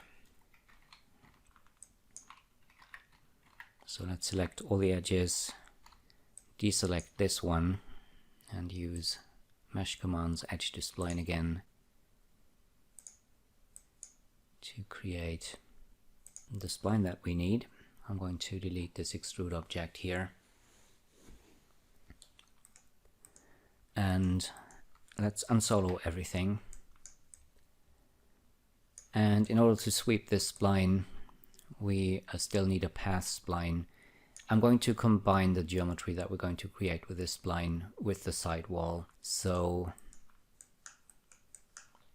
let's select the sidewall and grab the plane cut tool. I'm using this in world mode and the plane is XY, as you can see here. And I'm going to snap to this point on the spline and create a cut here, and I'll create another one here. And then we can use the move tool, double click on one of these edges to select the entire loop. I'm going to deselect this edge, and then use mesh commands edge to spline. This is going to be our path spline. And on the side wall, we can loop select these polygons here and delete them. So let's grab our profile spline. Actually, let's grab our path spline first. I'll just center the axis on that spline. And I'll put the profile spline in a sweep object, and let's add the path spline. And that should work perfectly fine.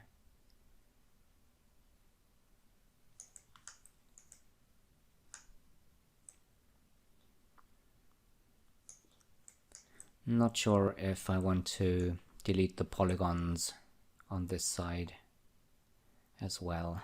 Let's keep them for now. Okay, so let's switch off the caps of the sweep object, and I'll make this editable. And we need a copy. And let's move that copy down to here.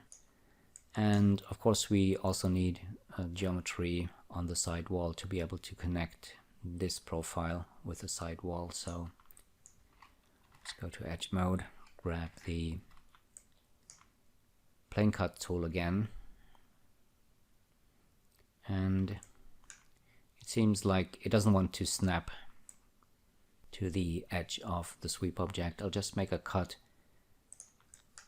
above the profile and below the profile, and then I'll just select the points here, switch on snapping, and I'll snap them to the profile. And let's move these points up and snap them to the bottom of the profile. And then we can ring select these polygons and delete them. Okay, and then let's go ahead and select all three of these objects, use connect objects and delete. And as usual, optimize. So we have about 4,100 polygons right now, and that's actually not too bad considering the amount of detail that we put in there. And I'm pretty happy with how this looks so far. So let's go ahead and use our last spline. And this is the only one that I will not combine with the side wall. And the reason is because it just goes in this area here. If you go to the left view, it doesn't go around the rest of the object like the other profiles up here. You can see it just goes around the front and ends here. And I don't want to connect the geometry here to the side wall. I don't think that makes a lot of sense. Okay, so same procedure as before. First of all, I'm going to move the object axis, put it on this corner here, and then I'll move the spline and snap it to the edge back here, and in the front view I'm going to move it up and position it and then scale it down like so. Okay, that looks good. Let's maybe make this 55 in the y-axis and just switch back to my perspective view, solo the spline, and like before I'm going to subdivide some points here. Let's do this in the front view, and I'll start up here and I'll subdivide these and make this maybe 5 points should be enough. I don't want to go overboard here. Same here. Let's try 5. And here 5 as well. And same here. And here. So I think this should be enough to make the object look reasonably nice. So I'm going to extrude that with an offset of 0. Make the extrude object editable. Yeah, that was not such a good idea, because what I forgot to do was to select all the points and set them to hard interpolation first. And now we can convert this and get a nice looking object. Let's just go ahead and extrude that, because I want to see how that top area looks.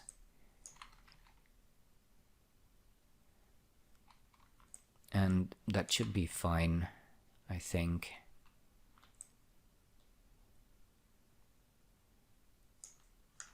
Let's go back, select all the edges, deselect this one and use edge to spline. So mesh commands edge to spline like before.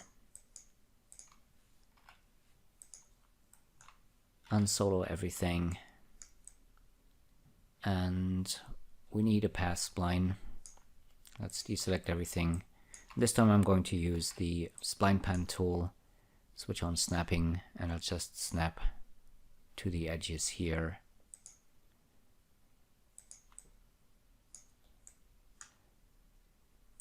And let's go to point mode, select all the points. I'm going to scale them down to 0.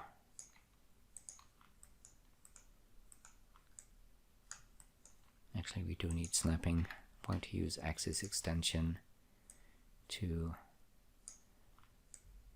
line this spline up with our profile spline. Yeah, it doesn't seem to work that well. Let's just go ahead and move the object axis over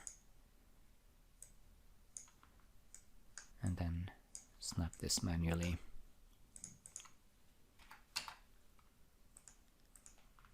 Okay, let's go to model mode. I'm going to center the axis on this path spline and then let's drag this down here. I'll put the profile spline in a sweep object and add our path spline.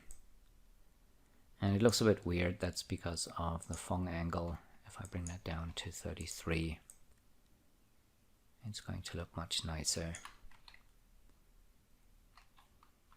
So I think that's good. And in this case you can either keep the parametric object or make it editable. I'll just make it editable and center the axis. And I've also moved it to the bottom of the object, as you can see. So I'll just check that. Okay, seems to be fine. I'll put this, let's call this sidewall ledge, and I'm going to put this in a symmetry object. And let's go ahead and move the axis of the symmetry object to 0 on the X and Z axes.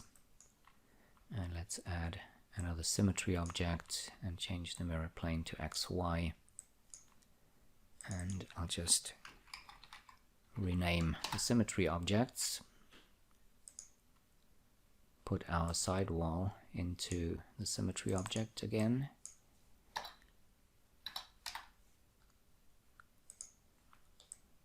and there we go. Okay, so that's looking good. And the next thing I want to do is add the profile to this object here. So let's drag this out of the null object. I'm also going to remove it from the symmetry object for now. And for this we need a new spline. Let's go to our other file here.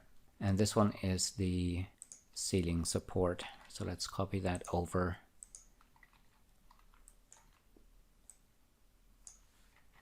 to our Roman arch file.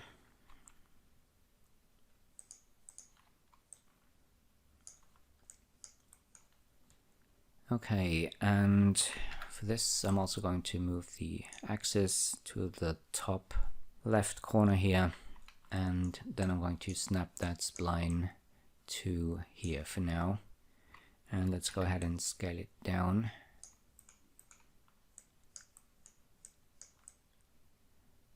to about here. We also need to adjust the position a little bit. So let's go ahead and move this over to here. And then it's the same procedure as before again. I'm going to solo that spline, switch to point mode, and let's see. In the reference image, it actually looks like this is straight. So I just changed that top section here. And I'm going to line these points up by scaling them down.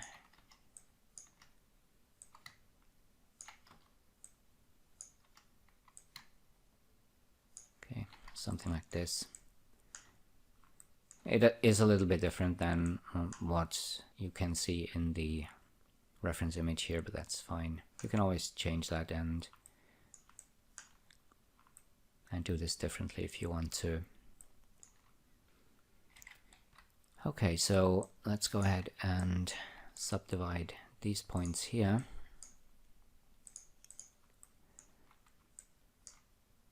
And these ones. And these ones.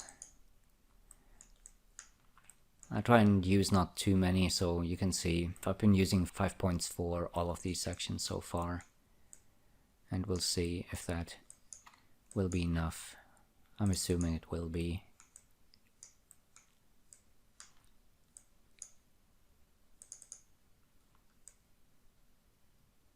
Yeah, for this area I'm going to do one more maybe, so we have a total of 9 polygons later.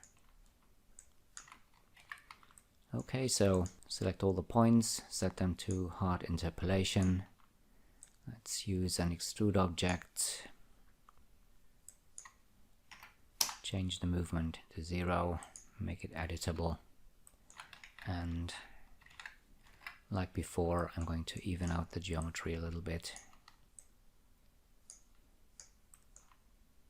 Same here. Yeah, in this area it looks like we could do with maybe 2 more edges. Let's go to polygon mode and extrude that. Yeah, actually I think I'm going to keep it like that. It is a very small detail, but it also it looks a bit pointy because we don't really have a whole lot of geometry here. So I think I will add 2 more points here. Let's use the knife tool and make 2 cuts like this, and then I'll select these edges and run the even distribution script again. And maybe I'll move that point in a little bit because that's going to cause problems. Maybe let's do something like this. And the rest should be okay, I think. Okay, so back to edge mode, select all of the edges, and I'm going to deselect the one at the back, use mesh commands, edge to spline to get my profile spline. And let's delete the extrude object, unsolo everything, and we need to adjust the points of our spline because we need to move this over to here, and I'm going to snap that to the corner of our blockout object here, and I'll do the same thing over here.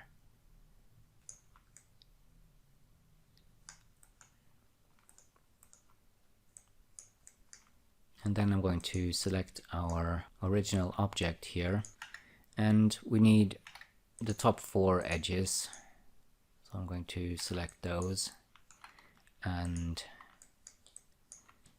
do another edge to spline command. So this will be our path, and we can delete this object now, and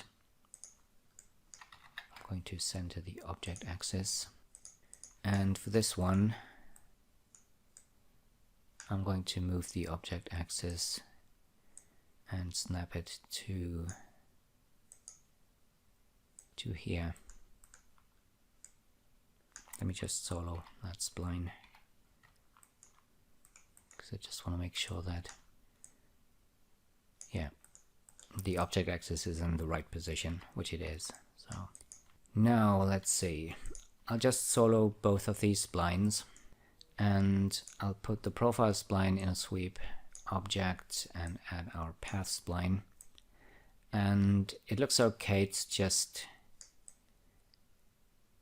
upside down. Let's switch off that sweep. And on our spline, on the profile spline that is, I'm going to delete these 2 points here. And let's switch our sweep object back on. And with the profile spline selected, I'm going to rotate this, make sure enable axis is switched on. And if we rotate this 180 degrees, let me just undo that. I'll do that in the front view. So 180 degrees this way. And there we go. And we're having a bit of a problem with the Phong angle, but if we bring that down to 33, everything should be fine. So I think that's looking good. I'm going to unsolo everything, and let's make our sweep object editable, and I'm going to rename that. Let's solo it for a second, go to any of the component modes, and I'm going to use close polygon hole to close off the top and the bottom.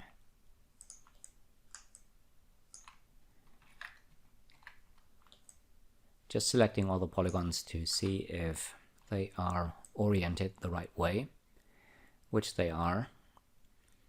Okay, and that is our next piece done. Let's put that back into the symmetry object. Okay, and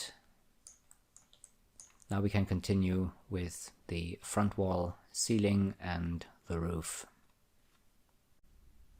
Let's go to our spline file and copy the roof spline and the front wall and ceiling spline, and I'm going to paste those into this file here,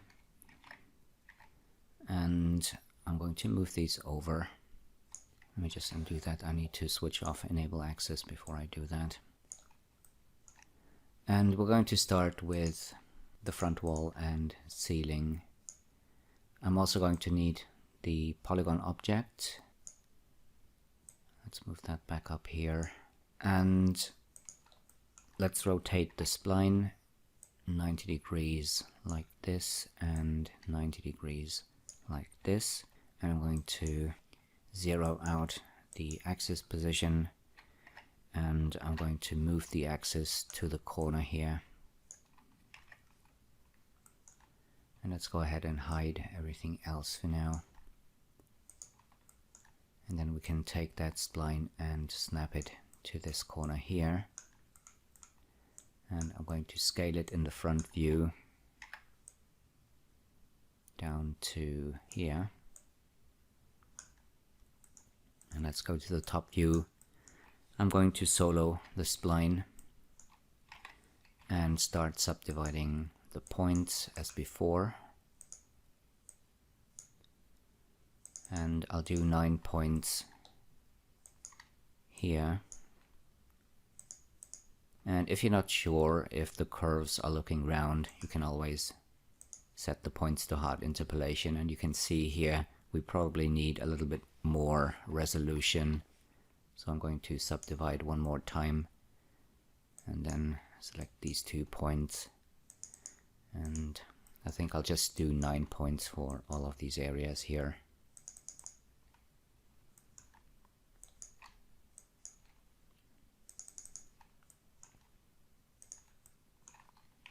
And let's select all the points and set them to hard interpolation.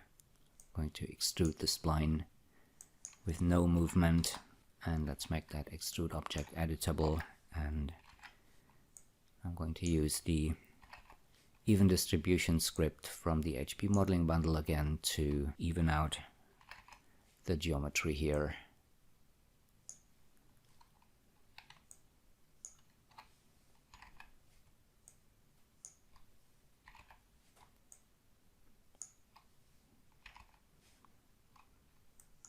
And then we can select all of the edges, deselect these ones, and run the edge to spline command to get our profile spline. And I'm going to unsolo everything, and let's select the front wall, go to edge mode and double click on one of these edges to select the entire loop. I'm going to use edge to spline again. And let's hide that front wall. And I'm going to center the axis on the path spline. And on this one we have the axis where it needs to be. And by the way, it's really important that you put the axis where it should be, because otherwise the sweep object will cause quite a few problems. So I think I'll take these points and just move them back a little bit. Maybe let's do something like this. And then I'm going to put this in a sweep object and add the path spline. And then we have to play the rotation game again. So let's select our profile spline, make sure you're in model mode, switch on enable axis. And let's start rotating this, and I think we need to rotate this 90 degrees this way, and let me just check the front view.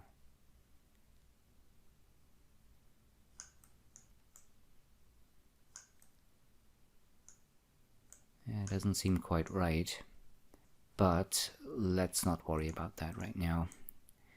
I'm going to rotate this 180 degrees this way. If you go back to the front view, you can see that the profile has moved. So we also need to rotate it 180 degrees this way.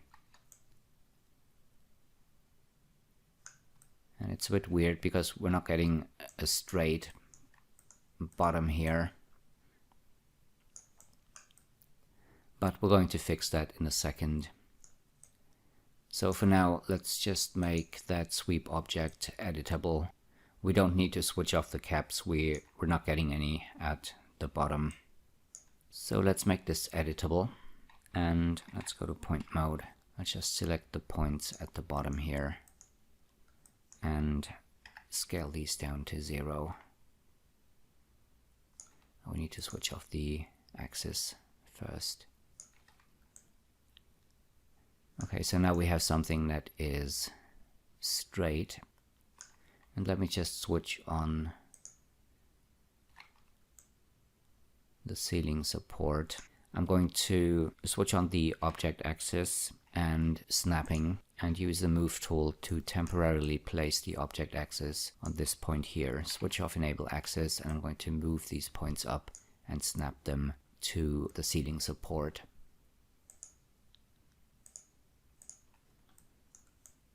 Okay, back to the perspective view, and let's hide this object here again. Maybe I'll select every other edge loop here all the way to here and dissolve these edges, and that reduces the polygon count a bit and the object should still look nice. Let's go ahead and change the Phong angle to 33, and let's make our polygon object, the front wall ceiling, visible again. And on this one, what I'll do is, let's select it, and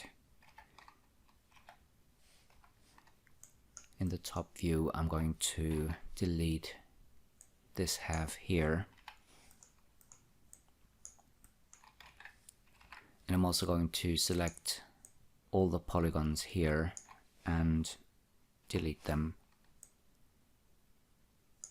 because I think that's all we really need.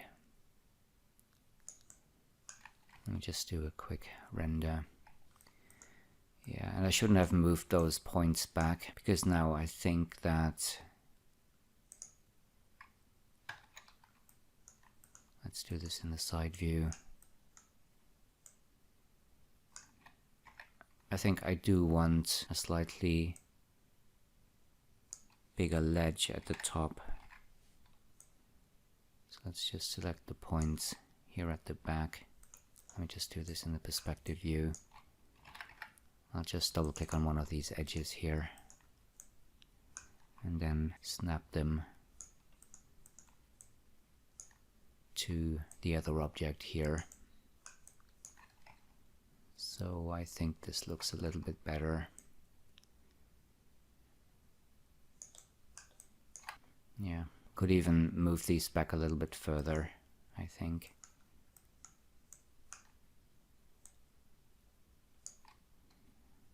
And then select all of the edges. I'm going to place the object axis here, switch off enable axis, and snap the entire object to here.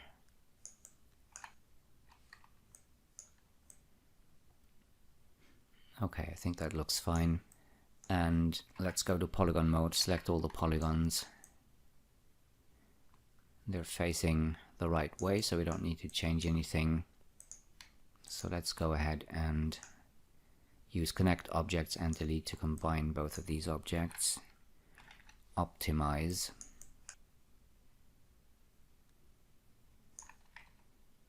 And maybe that ledge now is a little bit too big.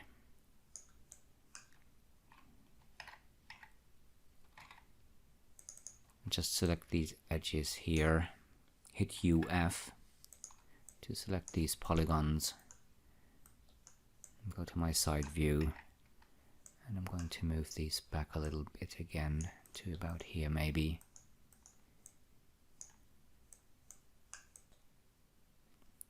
Okay, let's keep that for now. Select these edges here and extrude them back and move them to 0 on the Z-axis. So that's looking good. I also want to add a little bit of detail on the ceiling here.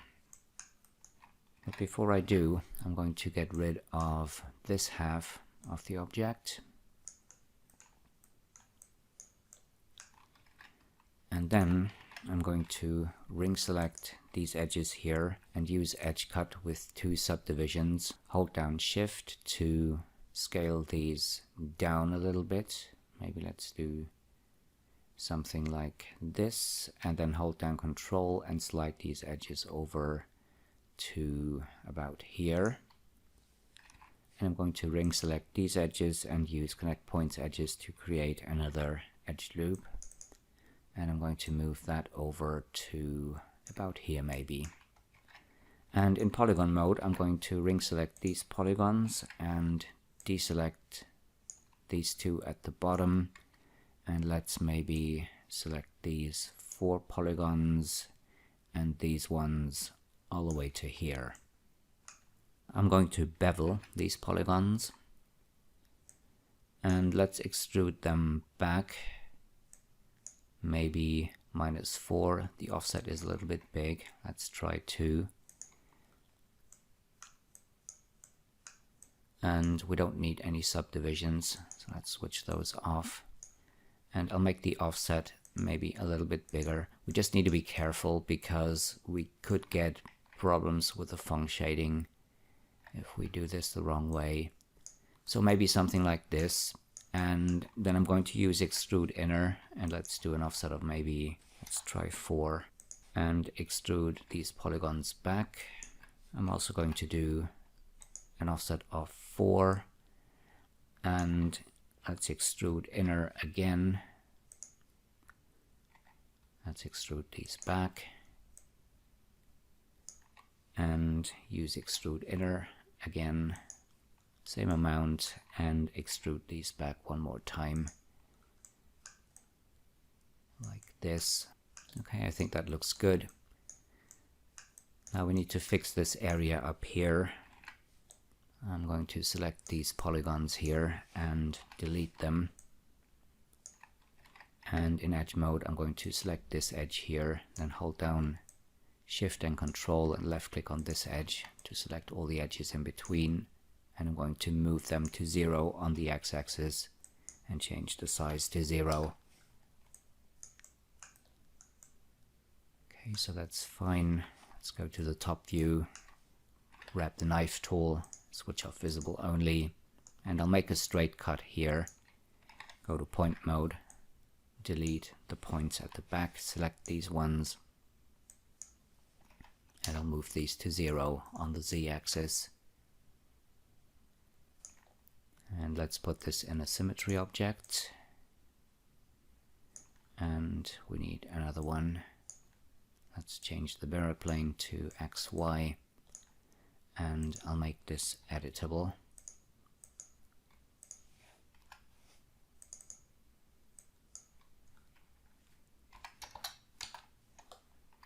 Rename the object, and let's switch the rest back on.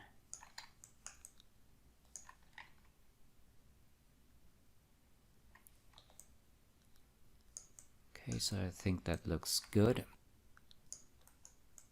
So let's continue with the roof.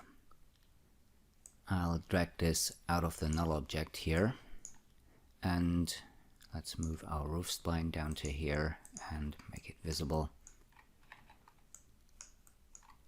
We need to rotate this 90 degrees this way, and I'll move the axis up to this corner here, and then just snap the spline to the top of the roof here. And let's go ahead and scale it to about here. And I'm going to solo that spline, go to point mode and start subdividing the points here. I'll do 9 for these areas like before.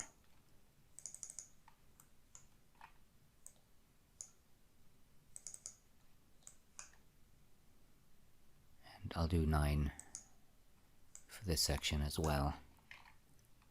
Let's go ahead and set these points to hard interpolation. And I'm going to extrude that spline. Make the extrude object editable, and let's even out the geometry using the HB even distribution script again.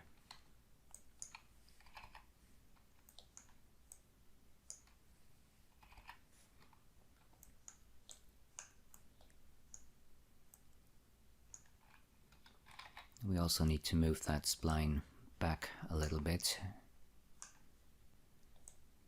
to about here. Let's just unsolo everything.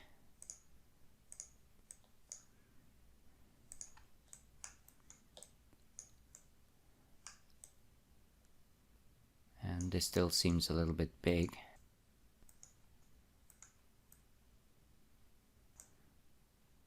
Oh, okay. So the object still goes all the way down to here, and I scaled it based on the bounding box at the top.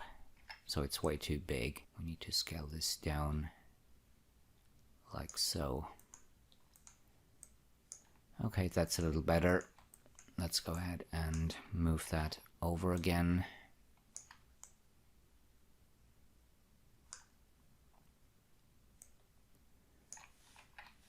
And I'll just move the object axis and snap it to this point here. And let's just move that spline back and snap it to the roof, like so.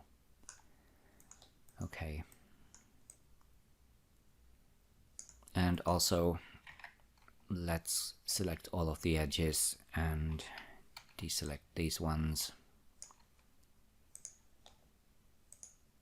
And I'm going to use edge to spline to get my profile. Let's delete the extrude and let's select the roof, and I'll select the edges up here.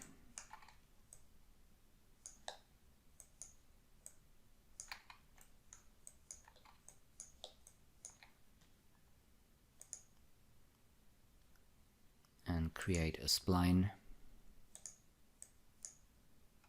and let's hide that roof. And I'm going to select both of the splines and solo them so we can see things a little bit better.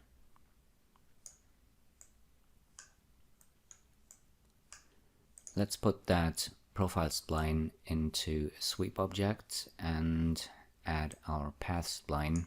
And this is actually looking good at the front, but you can see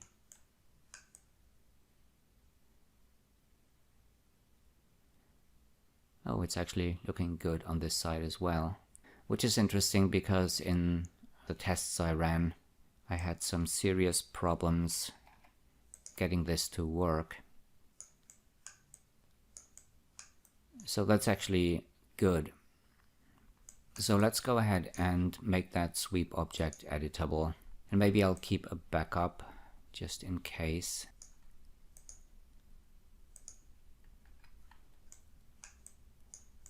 Okay.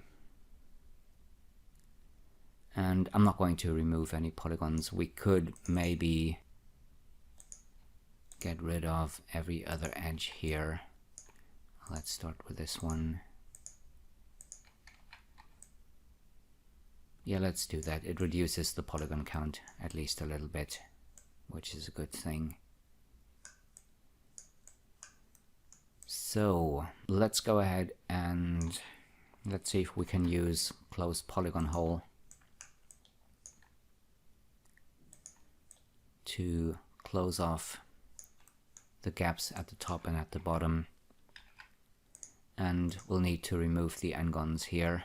Let me just do that up here so you can see what's happening. Same down here.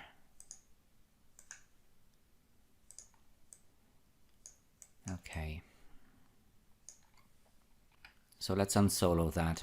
And you can see that we're having a bit of an issue with intersecting geometry. And also we don't really need the profile on the side here. First of all, I'm going to move this into position. So let's switch to the front view and I'm going to select everything, switch on enable axis and snapping, and I'm going to move the axis to this point here. Yeah, well, maybe let's move it to this point.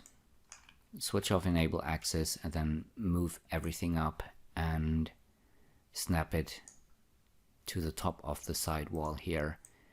So now we have this roof sitting exactly on top of the object. And you can see we have the geometry poking through here, but we're going to fix that in a second. So let's see, what can we do? I'm going to ring select these edges here and connect them. And let's go to the top view and let's get rid of this half and of this half, so we can focus on just this part here. And then what I'm going to do is, in the front view,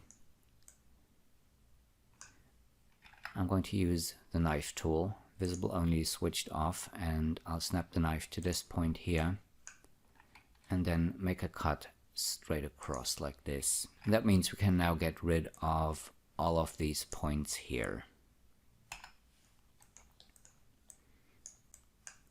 So the geometry is no longer poking through, and we got rid of everything that we don't need. And here at the front, we need to move these points back a little bit. So let's select them, go to the side view, and make sure that the roof sits on the top of the object here. And we need to move this back a little bit further because we still have geometry that's going beyond that.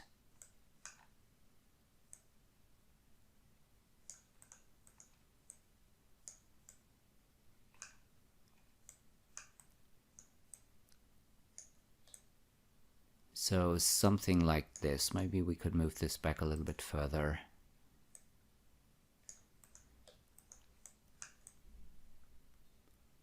Okay, so that's looking good so far. Let's go ahead and solo this object. And we have this gap here at the bottom, which for the most part is fine, but I think I want to at least extrude this edge back, but not like this. Let's switch to world mode and extrude this, or quick extrude this back along the z-axis, and then just move it to 0. It looks like we need to reset the axis. Okay, so now let's try that again. It's again not working, and the reason is because we also need to move the axis back to 0, and let's move it to 0 on the y-axis. I did this wrong. Let's bring up axis center and just move the axis over all the way on the z-axis and all the way on the x-axis, and let's put it to the top of the object. Okay. So now we should be able to move that edge to 0.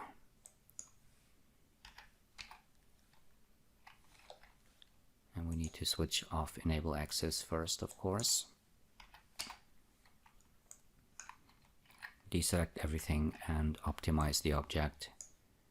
And I want this polygon because, as you can see, this is the part that is still visible. So if we don't have that, we have a hole in there.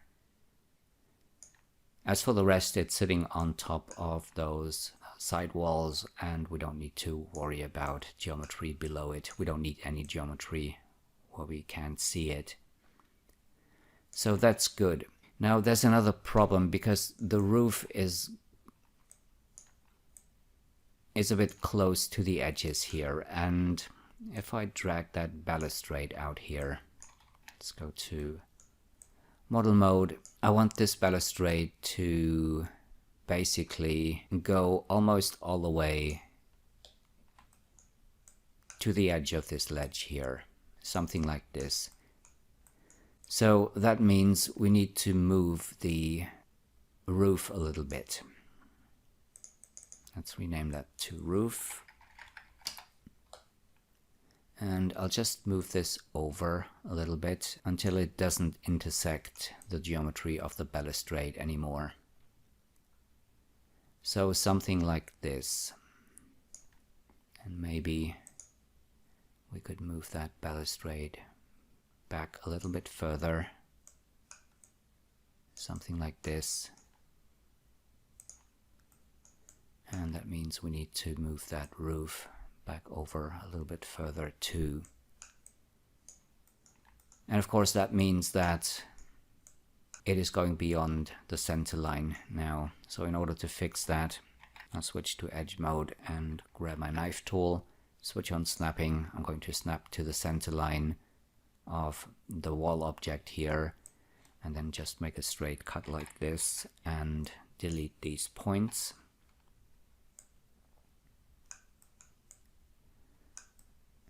And let's see, I don't think we're getting a gap here between the wall and the roof. So everything seems fine. I'll just switch off that balustrade again. And we can take that roof and put it in to symmetry objects. Let's switch the mirror plane of the second one to XY. Oh, and that's not working because we also need to move the axis back to the center, of course. So that is looking a little bit better.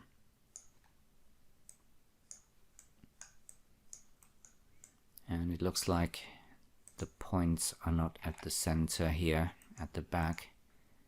So I'll just select them. We also need to scale them down to 0. And then let's move them over to 0 on the z-axis.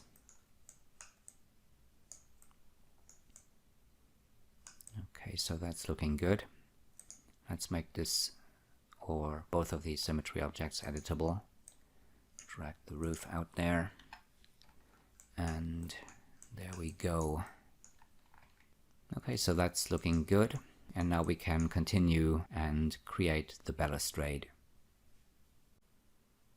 Before I continue with the balustrade, I want to model the final two details that we need. And I'm going to do this in a new file. So let's open a new file and go to the front view. I've prepared two reference images for you that we can use. And I'm going to drag the first one into my scene. We'll start with the roof ornament. So let's drag and drop this reference image into our scene here. Hit Shift V to go to the viewport settings, and on the back tab I'm going to switch the alpha mode to normal and increase the transparency a little bit. And this one is pretty simple. We can start with a cube. Let's move that up to here, scale it down a bit, scale it up in the x-axis, something like this. And if you want to, you can use even numbers. Let's do 450 by 174. Let's make this editable and go to polygon mode. I'm going to select the polygon at the bottom and extrude it down, and then scale it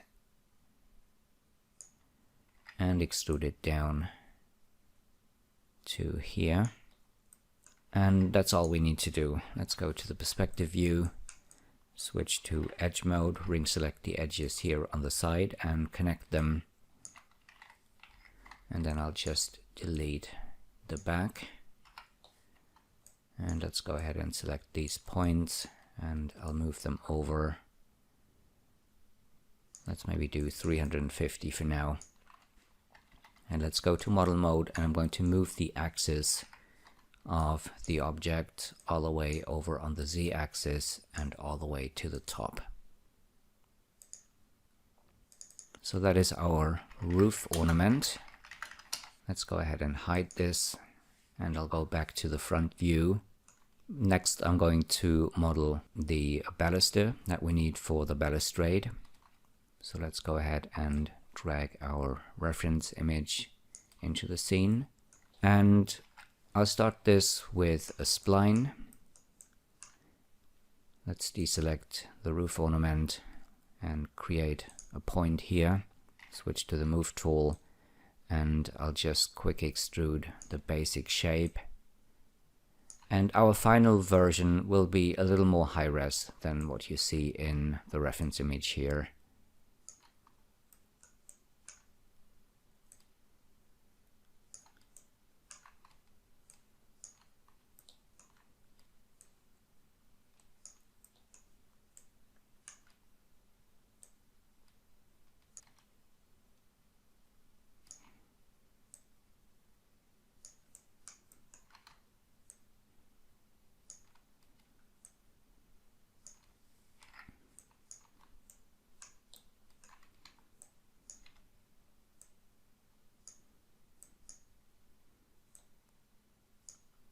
Okay, so that is our basic shape.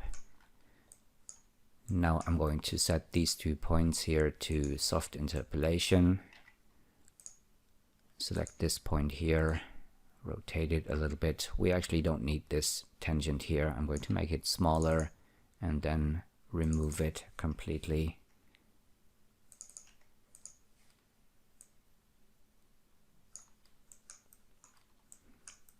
And in this area here, we'll definitely need a 3rd point, but for now, I'm going to stick with the 2 that I have. I'm going to set these points here to soft interpolation. And down here, I'm going to select this one. And remove this tangent here.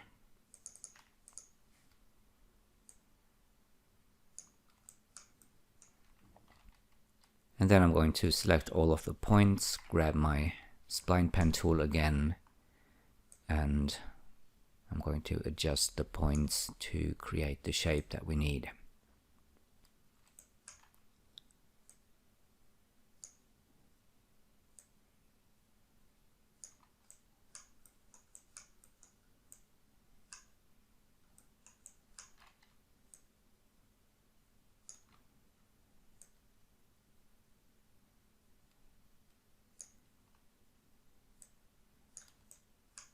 So something like this looks good. And now let's take care of that center section here.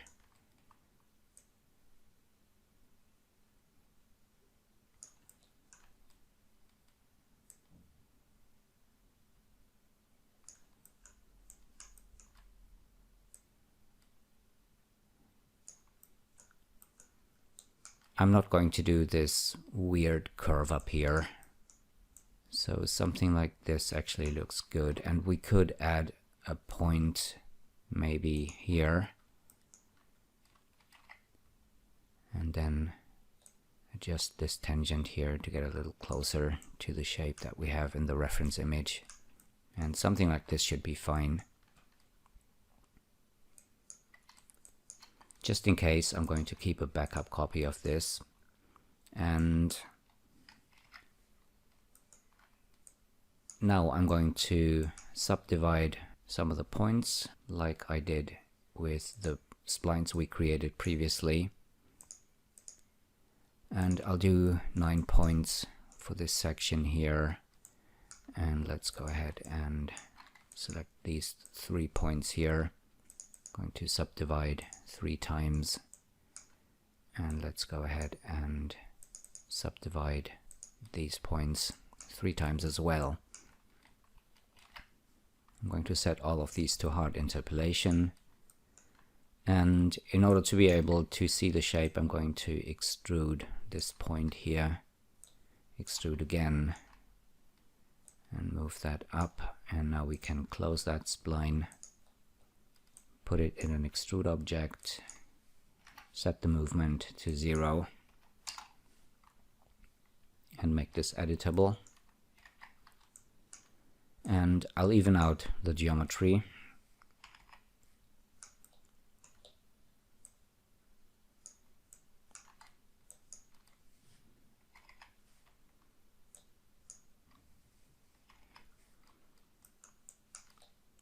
And let's select all of these edges here and use mesh commands edge to spline. And we can get rid of this extrude object. And now we need a rectangle spline. I'm going to move this down to about here and scale it.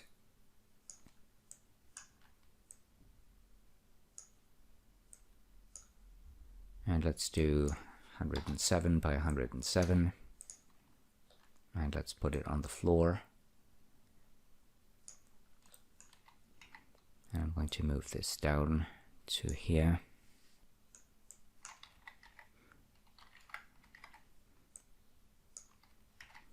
And I'll just reposition the axis again. Snap this spline over to here.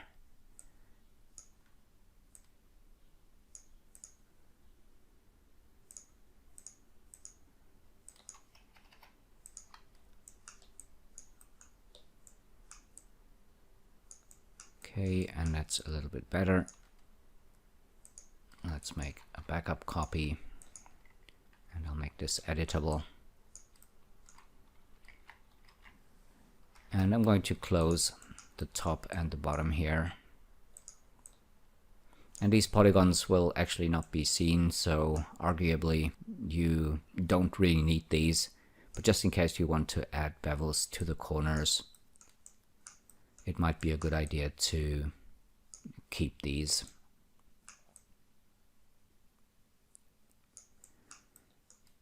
Eventually we're going to use instances, but I will make those editable. And just in case I want to add bevels to the corners here, I'm going to do a func break selection of the edges here, select all of the edges, and we need to add a couple. And I'm using the ring selection, hold down shift to add these edges here on the corners. We also need these ones down here. And let's check the top. We don't really need these edges here, so I'm going to deselect those. And up here it looks like we have all the edges that we need.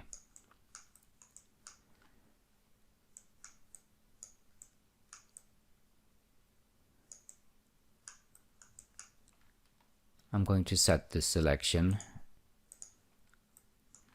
And now if we add a bevel deformer,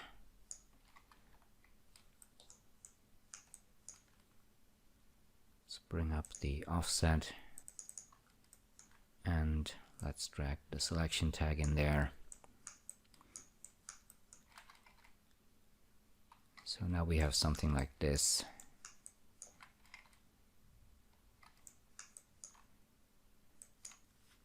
I'll just delete that, select all the edges and unbreak the func shading.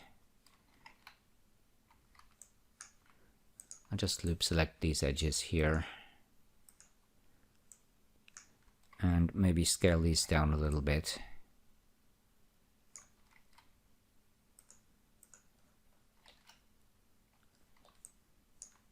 Let's check the func angle. 33 is fine. But now this looks a lot rounder. Let's check the bottom as well. Now we go down here. So this is our baluster. Let's get rid of that selection tag, and I'm going to select the roof ornament and the baluster, copy them and paste them to our file with the Roman arch here. So Control V. Let's move these over. And I'll start with the roof ornament. Let's go ahead and place that. I'm going to rotate this 90 degrees and reset the axis. And then we need to place it.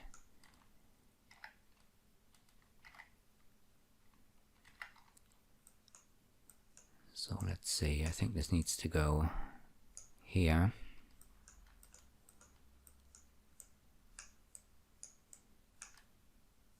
we need to move this back a little bit.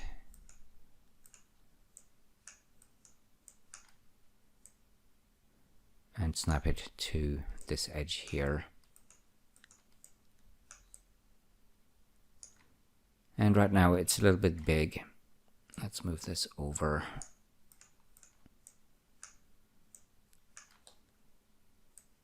To here. And I'm going to scale it down. And it looks like we need to move it up a little bit as well.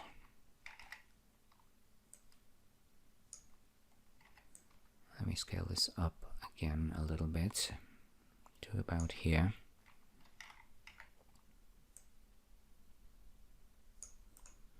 Let's check this in this view here. Yeah, we need to snap it to this line here. So now it should sit right where it should be.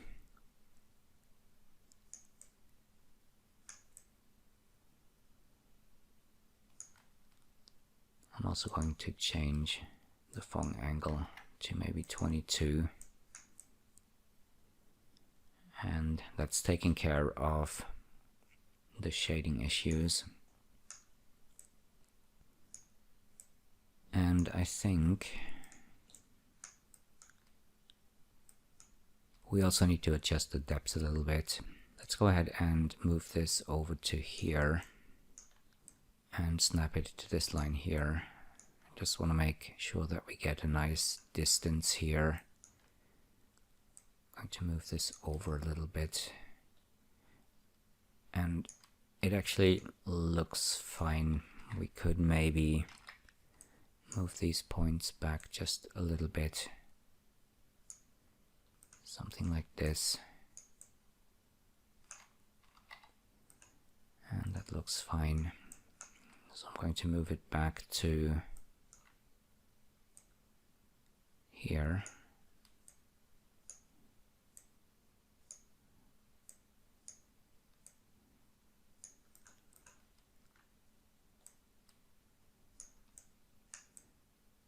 Okay. Now let's position this again over here. And let me just check that again.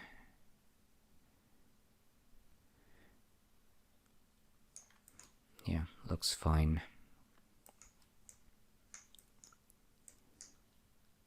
And we'll need a cloner to create the copies for this roof ornament.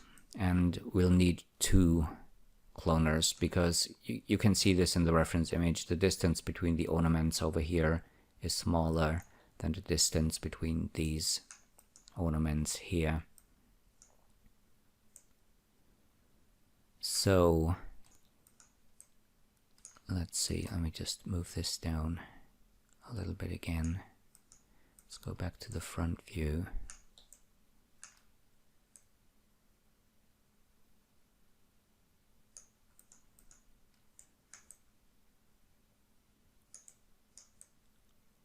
Okay, so let's put this in a cloner, and we need to clone along the z-axis. Let's go back to the left view and increase the distance.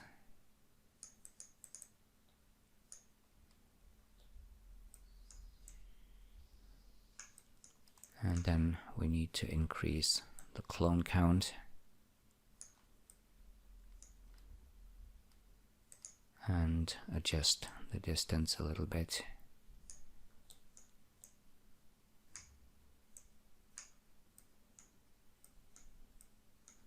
So that looks good.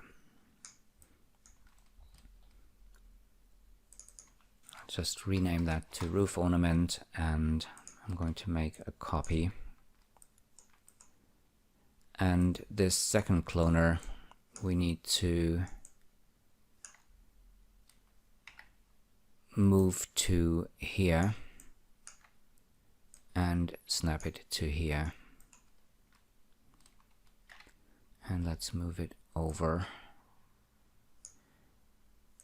And here we only need 2 copies. Let's go to the left view, and I'll just position that.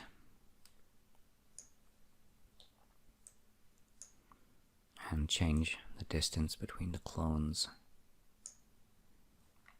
So something like this.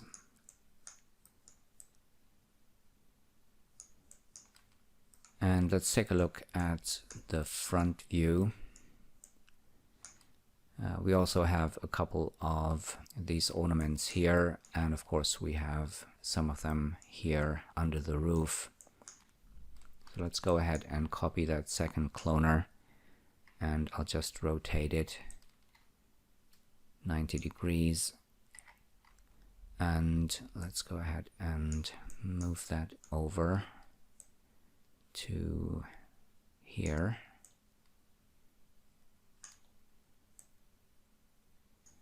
And we need to adjust the distance between the clones. And then add 2 more.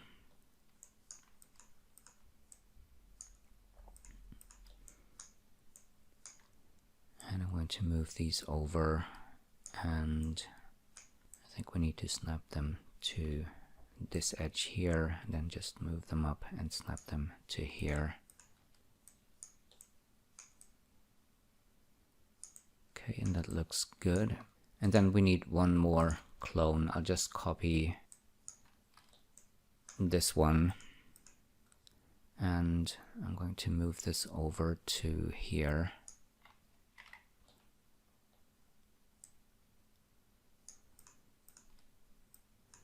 And we need to move that back and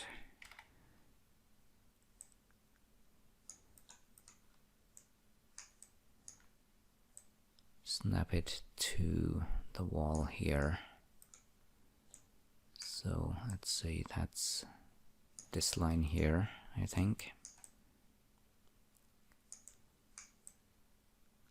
Okay, so that looks good.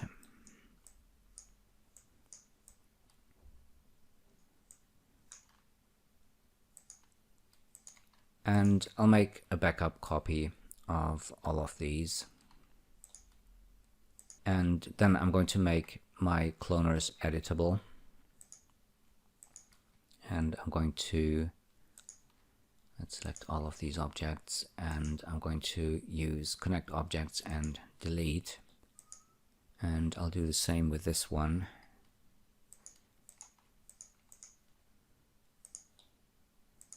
And with this one.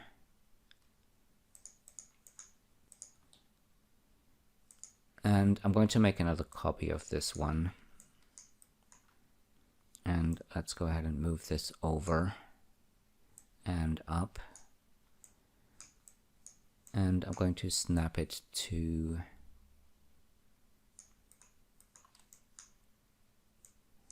the bottom of the roof. I think it should be this line here. And then we need to rotate it. And I think the angle we used for the roof is 20 degrees. So let's rotate this minus 20.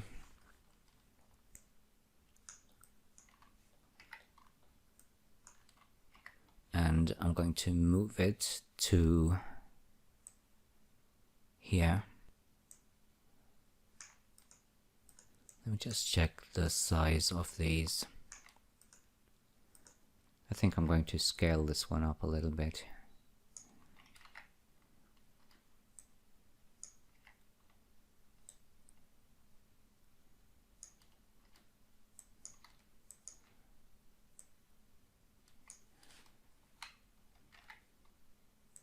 And do something like this.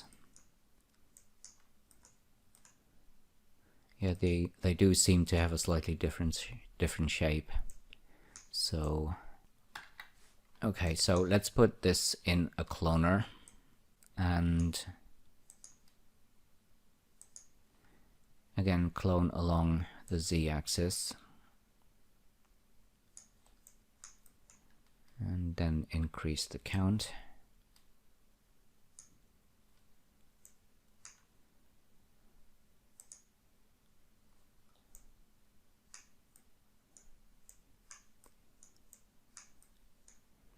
think I'm just going to scale this down a little bit. Let's adjust the distance.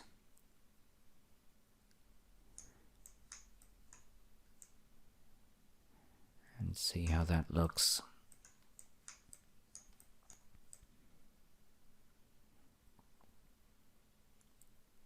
Question is if we want to keep this one or not. I think I'll just keep it, and maybe let's change the original one and move the points up a little bit. Let's do something like this.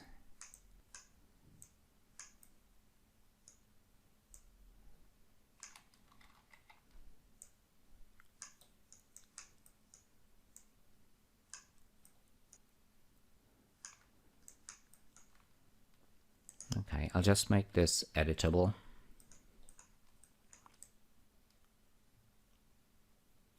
Yeah, and that looks okay, I think. We can cut off the bottom of this clone here, and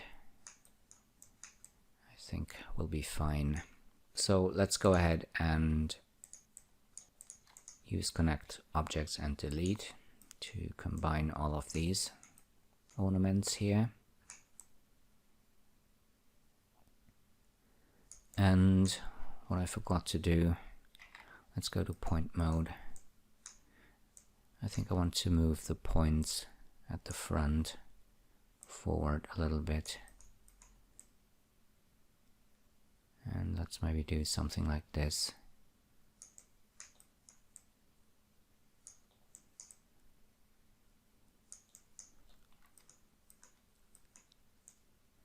And as far as this one goes, we can either have it stick into the geometry as it is, or we could remove part of it. Let's see. Let's use a knife tool, switch on snapping, and we need to snap to this point here and then just cut across, and then we can remove these points. I'm going to solo the object here.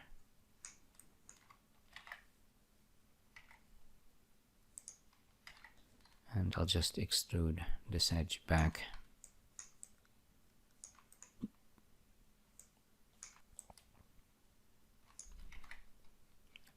And snap it to this point here. Oh, that was not such a good idea. We need to do this in the top view, of course, and snap it back to here.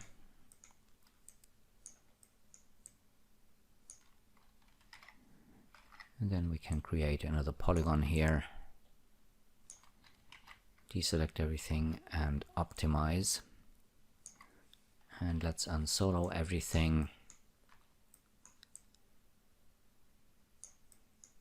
And that's looking good, I think. So let's go ahead and put this in a symmetry object. But before I do, I'm going to reset the axis.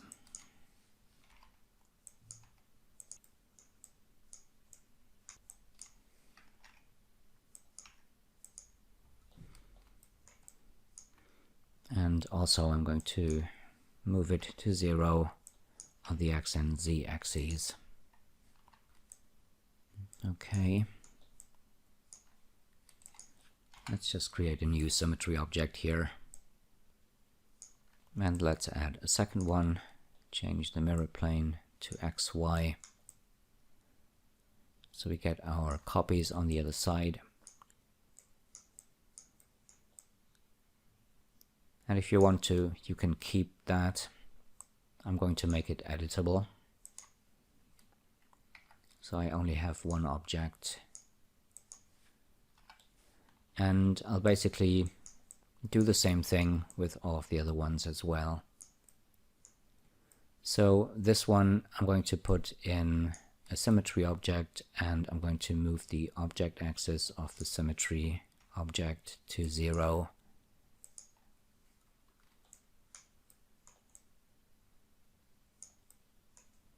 And I'll change the mirror plane to XY. And let's add a second symmetry object. And let's just check the other side. And we're getting our copies over here. So I'll make this one editable. And that's number 2. Next, I'm going to mirror these ones. So let's go ahead and put those in a symmetry object. Again, I'm changing the position of the axis of the symmetry object to 0. And let's add a second symmetry object and change the mirror plane to XY. And let's make this one editable. And now we've got these ones, same procedure as before. I'll just put these in a symmetry object, change the object axis, and I'll add a second symmetry object, change the mirror plane. And let's just do a quick check.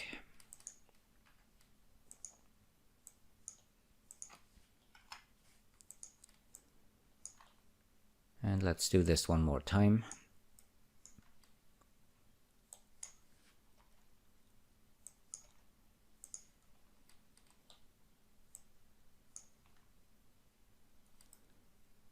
Now for this one we only need one symmetry object because we only need to mirror this over to the right.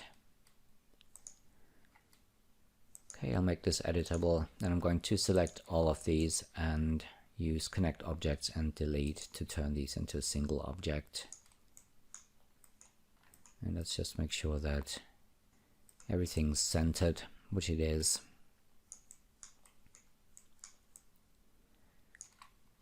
Okay, and that is our roof ornament. Just checking for possible gaps, but I think we don't have any. Alright, so now we can go ahead and create the balustrade on the rooftop. Before I continue, let's do a little bit of housekeeping. We still have the original roof block out here, which we don't need anymore, so I'm going to delete that. And let's rename this symmetry object to roof ornaments. And I'm going to put everything in a null object. And I'm going to move the object axis of this null object to 0 on all of the axes. And let's drag this null object in here.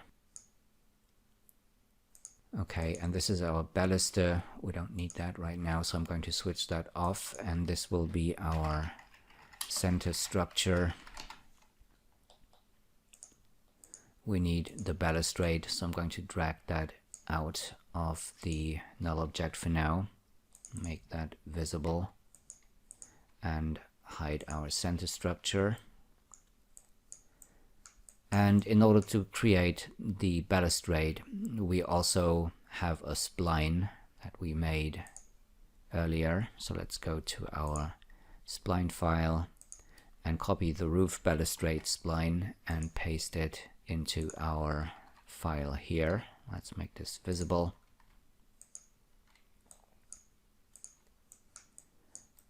Earlier I moved this balustrade over to the left a little bit, which means right now it's not symmetrical anymore, which doesn't really matter because we don't need this half anyway. So let's go ahead and delete that, and we can ring select these edges here and connect them and get rid of this part here. And eventually we're only going to need the edges at the top of the object, so I'm going to select them. And let's just select the ones at the top. And let's use mesh commands edge to spline to split those off. So this is our balustrade path. I'll just rename that for now. And this is our balustrade profile. let's select the path, and I'm going to center the axis on this spline. And as for the other one, I'm going to move the axis to the corner here and hit H on the keyboard to frame the scene, and I'm going to snap that spline to this corner here. And we need to scale this down a little bit. Let's go ahead and move this over to here for now. Switch off snapping, and I'm going to scale this down to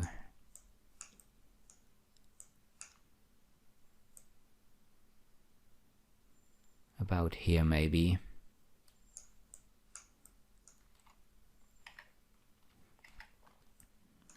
And then I'll just move it back over and snap it to the corner here again. And let's make a backup copy of this one.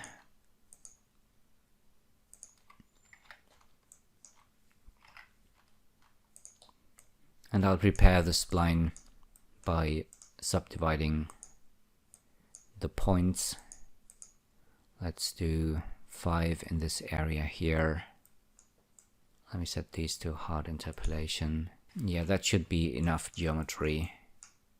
And I'll do the same thing down here. So let's go ahead and subdivide these points twice, and then set everything to hard interpolation and extrude the object.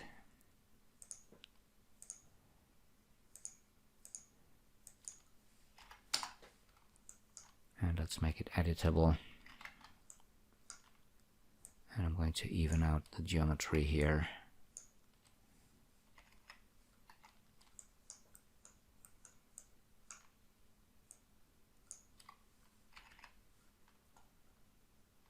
And then I'm going to select these edges here and split them off.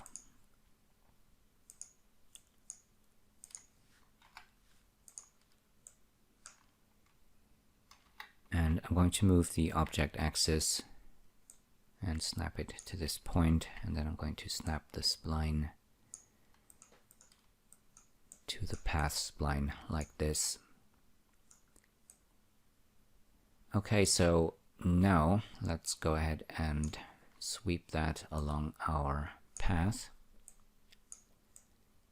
And let's see what we get. And everything seems to look fine except for the shading, but we can fix that by decreasing the Phong angle. Let's do 33. And I think that looks good.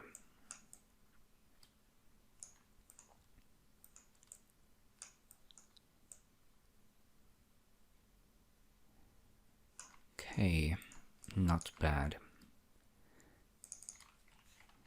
I'll rename this to balustrade, and because this video is a little bit improvised, I'll do more backup copies. So let's make this sweep object editable. And let's see. We need to make a few adjustments here.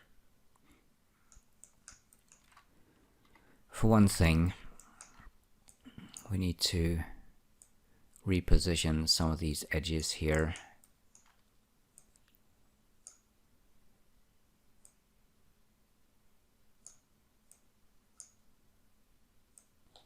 And I'll just select these, and let's do a width of 205 maybe.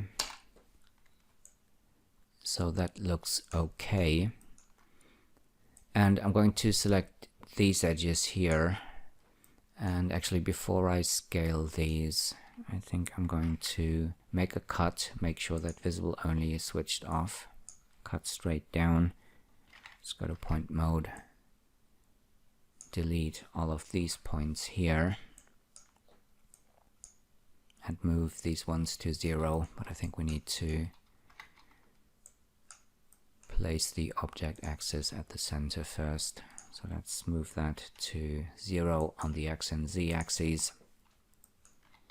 And now we can go back to point mode and move these points back to 0. First of all, switch off the axis here.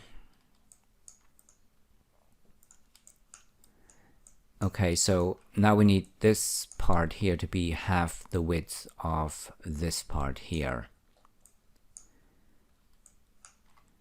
I'm going to switch on enable axis, and snapping is already switched on. Grab my move tool and I'll temporarily move the axis to here.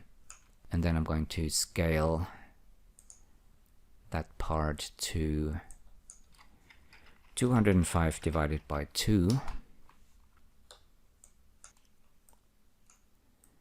And over here we need to move these points, and I think we need to grab these ones as well, and move all of that over to about here to match that up with the reference image a little bit better. I'll keep it like that. I'm not going to adjust the points here. You can see we're a little bit off, but if you remember, we created that balustrade and we gave it a certain width and depth, and I don't want to change that. Okay, so that's looking good so far.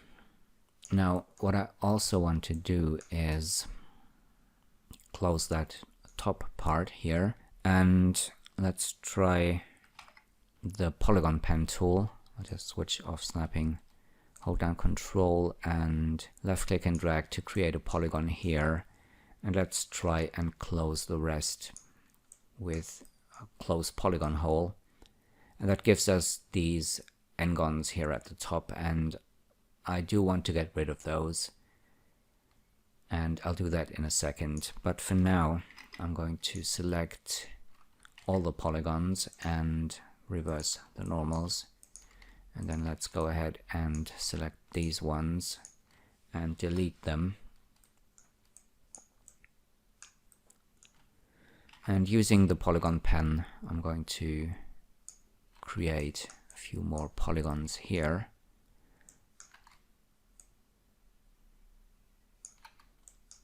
And let's do the same thing over here.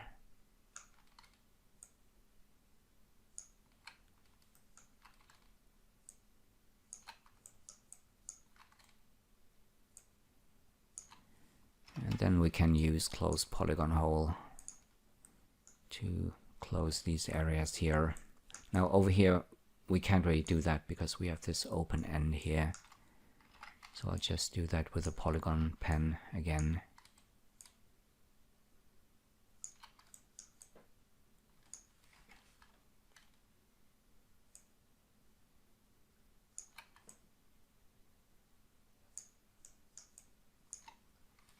Yeah, that doesn't look right.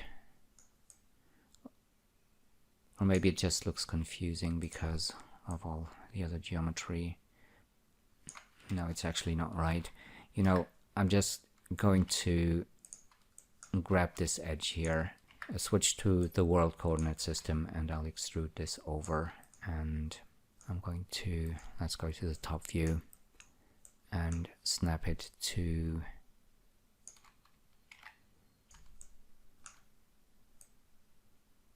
this line, I think. Let's go and check that. Now we need to move this over a little bit further to here.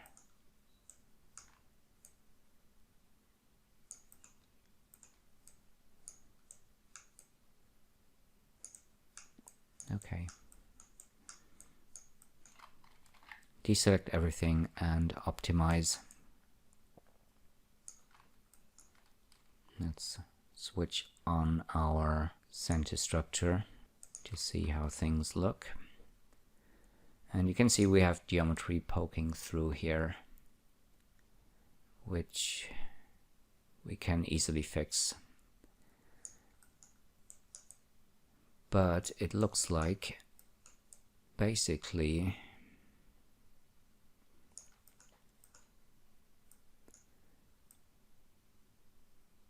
things are fine. let's grab these points here and I'll move these over a little bit further to here.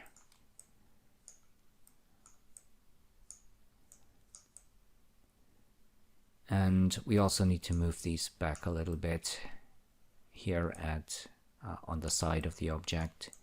So I'll just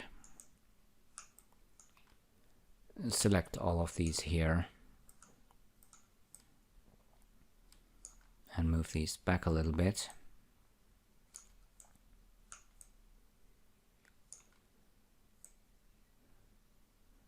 And we need to be careful because at some point we're going to intersect the roof, which is not what we want.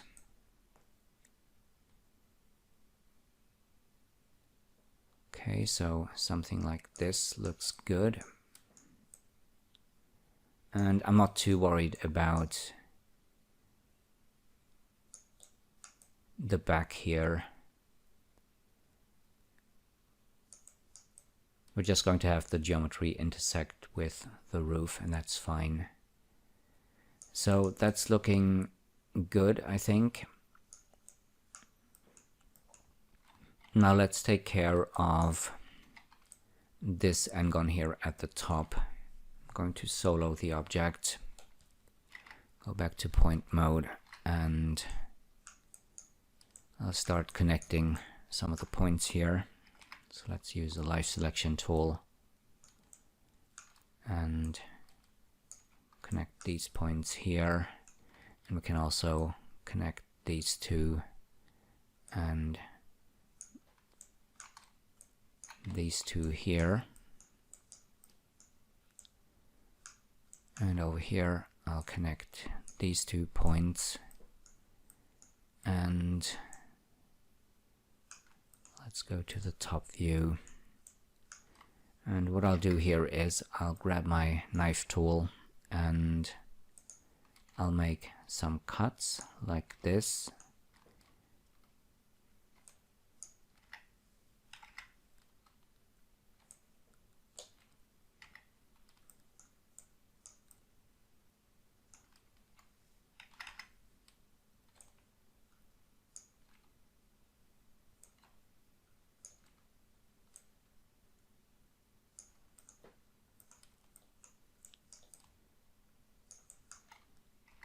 So now we've removed all of the n-gons, and if you want to, you can optimize the geometry a little bit. Maybe I'll do that. For example, we could grab these points here and just weld them to this corner, and that means we can dissolve these edges here and these ones. And over here we could weld these 2 points, which will give us a triangle here, but we can easily get rid of that. But the important thing is that we can remove all of these edges and therefore reduce the polygon count a little bit. And then if you don't want to keep this triangle, you could just connect these 2 edges and move this point over a little bit. So we still have 2 n-gons.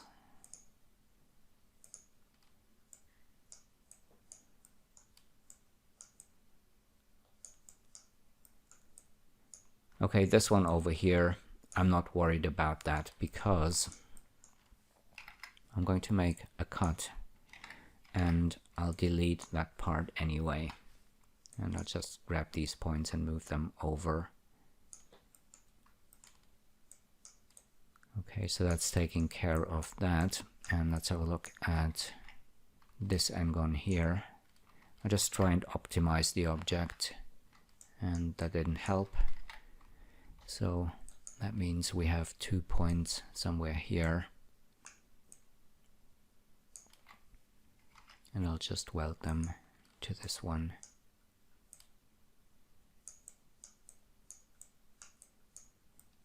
Okay, let's unsolo this object. And now we need to get rid of part of the geometry here that is poking through. And the way I'll do that is by creating a guide first of all. So let's go to Tools, grab the Guide tool, switch on Snapping, and I'm going to create a guide along the top line of the roof here. So now we can grab both of these objects and solo them. Let's go to the front view, and then I can use the knife tool. You do need guide snap for this. I have guide snap switched on in my snap settings here, and I can snap to the guide and make a cut like this. And let's grab the move tool and unsolo everything for now because I want to check something. Okay. I'll just go back a few steps and let's go to the front view. I want to make sure that our points here are sitting on top of the object before I make that cut. Okay, so that's looking a little better. Now let's go ahead and solo the guide and the balustrade again, and I'm going to make that cut again.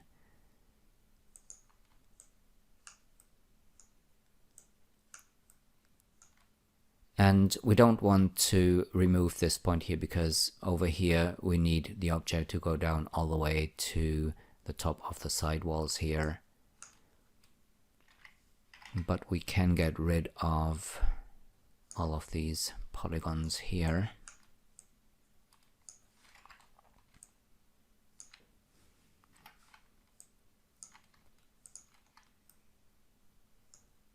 Okay, let's deselect this one, and I think we also need this one here.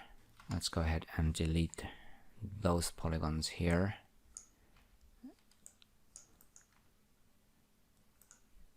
And I need to go to my scripts and use the HP default camera to switch back to my perspective view here.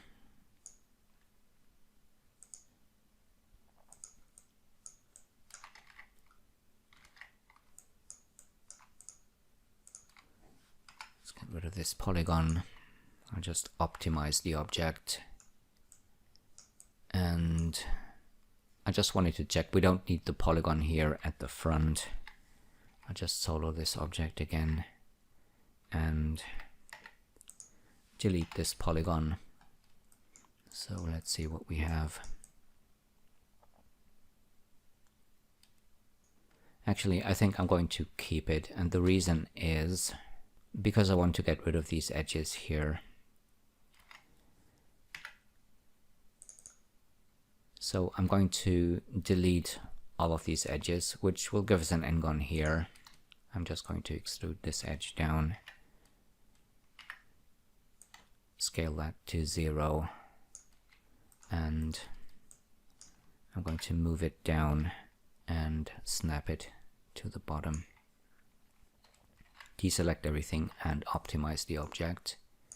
And now we can get rid of this edge here by dissolving it. So let's unsolo everything again.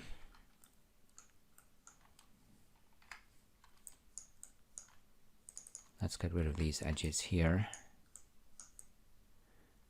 Well, let's not, because we need those. Let's just switch everything back on again.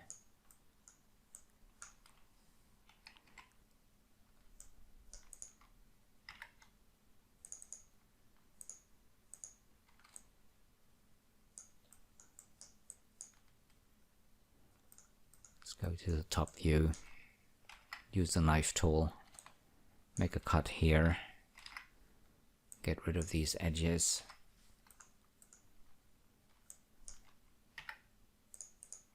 Let's get rid of these ones as well.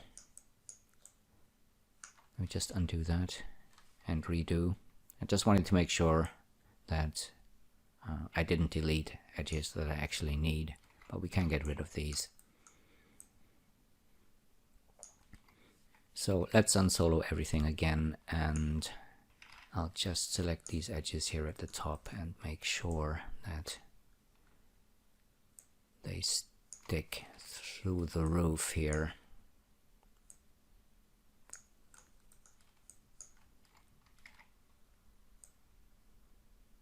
Okay, something like this. Solo the object again, just to make sure that we're not screwing things up, but it looks fine. So I'm going to unhide everything again. And I think that's looking good. At least I can't see anything that would be wrong. So let's go to model mode, and I'm going to put that guide in my backup folder. Let's select our balustrade and mirror this over.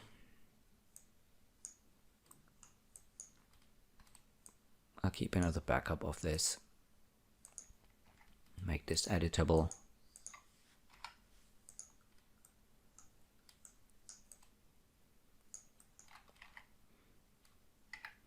And I'll just get rid of the edges that I don't need.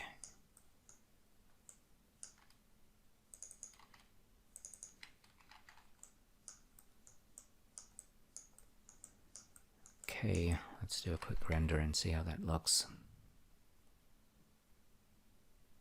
Okay, pretty cool. The last thing we need to do is put our baluster up here. So let's go to our left view and grab our baluster here. Let me just check the balustrade. And I think everything's looking good here. So let's select our baluster, and I'm going to center the axis here and put it at the bottom. And then I'll just move it up and snap it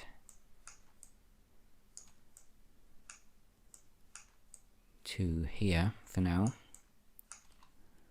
Let's go ahead and scale this down.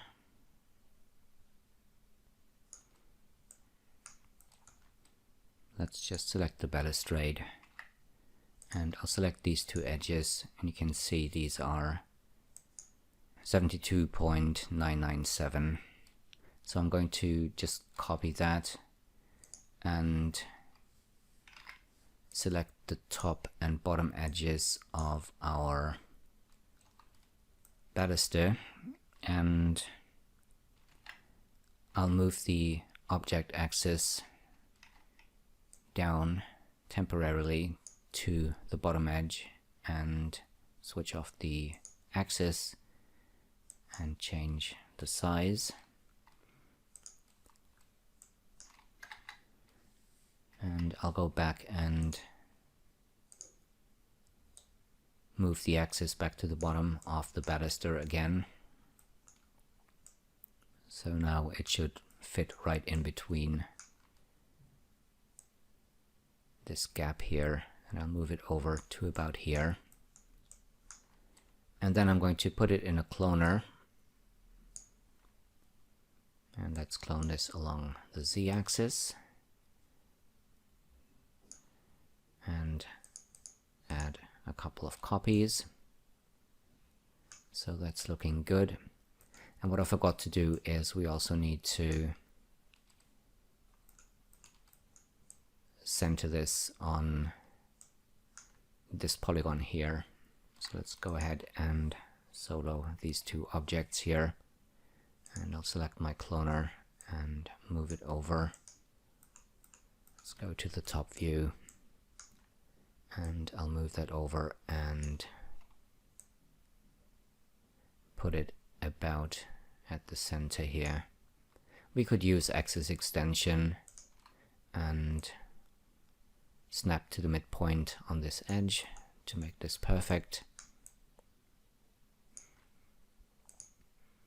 And then we can put this cloner in another cloner.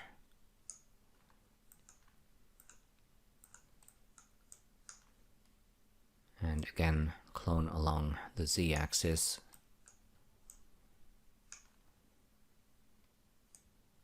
Let's adjust the distance.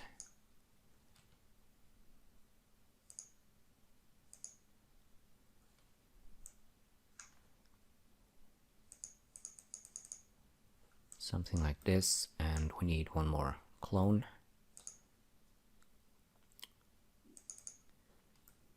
Okay,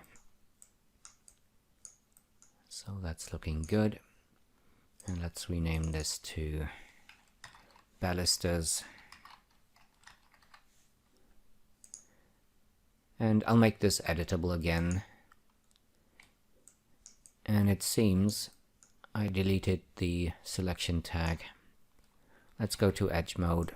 I'm just going to do another funk break selection here. Select all the edges and grab the ring selection tool and add these ones and these ones. And let's check the top again. And we're good up here. I'm going to set the selection, and that's just in case I do want to bevel those edges like I said before, and I don't really want to have to select the edges on all of these balusters if I want to do that. So if you want to, you can keep the parametric object. I'm just going to make a backup copy and make this editable.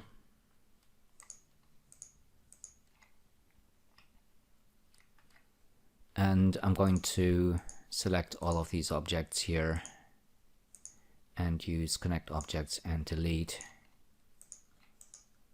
to combine them. And the selection tag should still work, which is good. And now we can put this in a symmetry object. Let's go ahead and rename that first. And I'll copy that name, and let's put this in a symmetry object, and I'm going to move the axis over to 0, and there we go. Let's unsolo everything.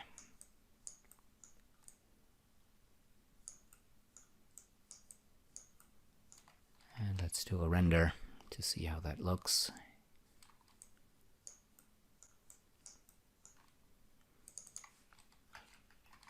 I'm going to rename the symmetry object,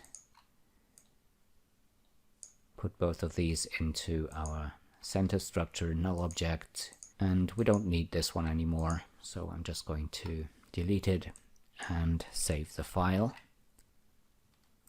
And there's one more thing I want to change here, and that is the depth of these arches here.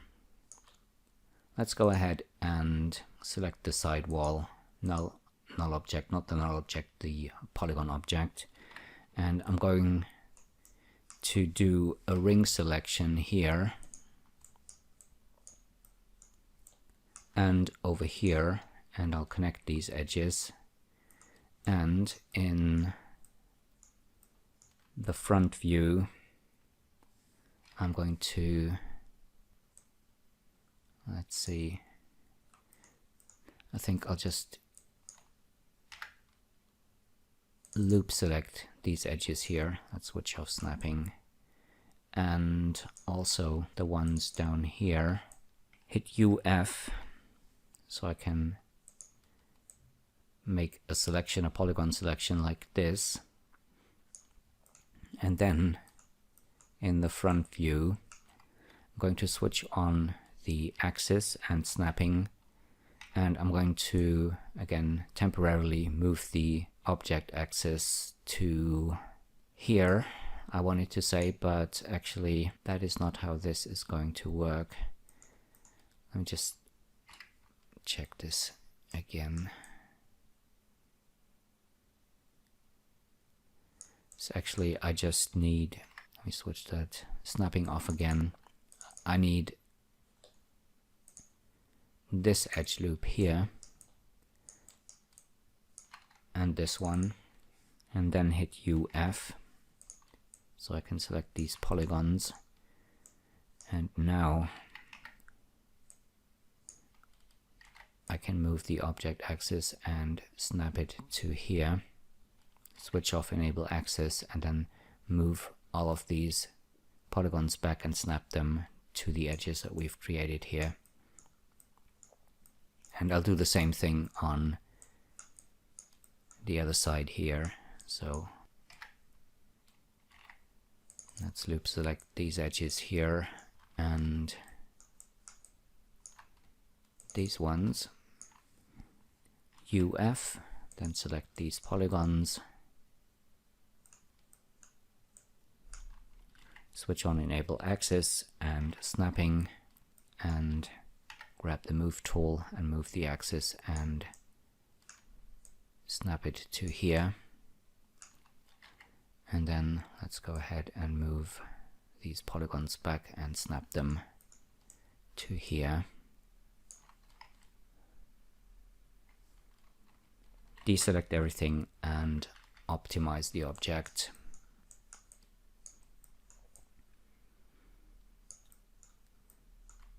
Okay, and that is our finished center structure.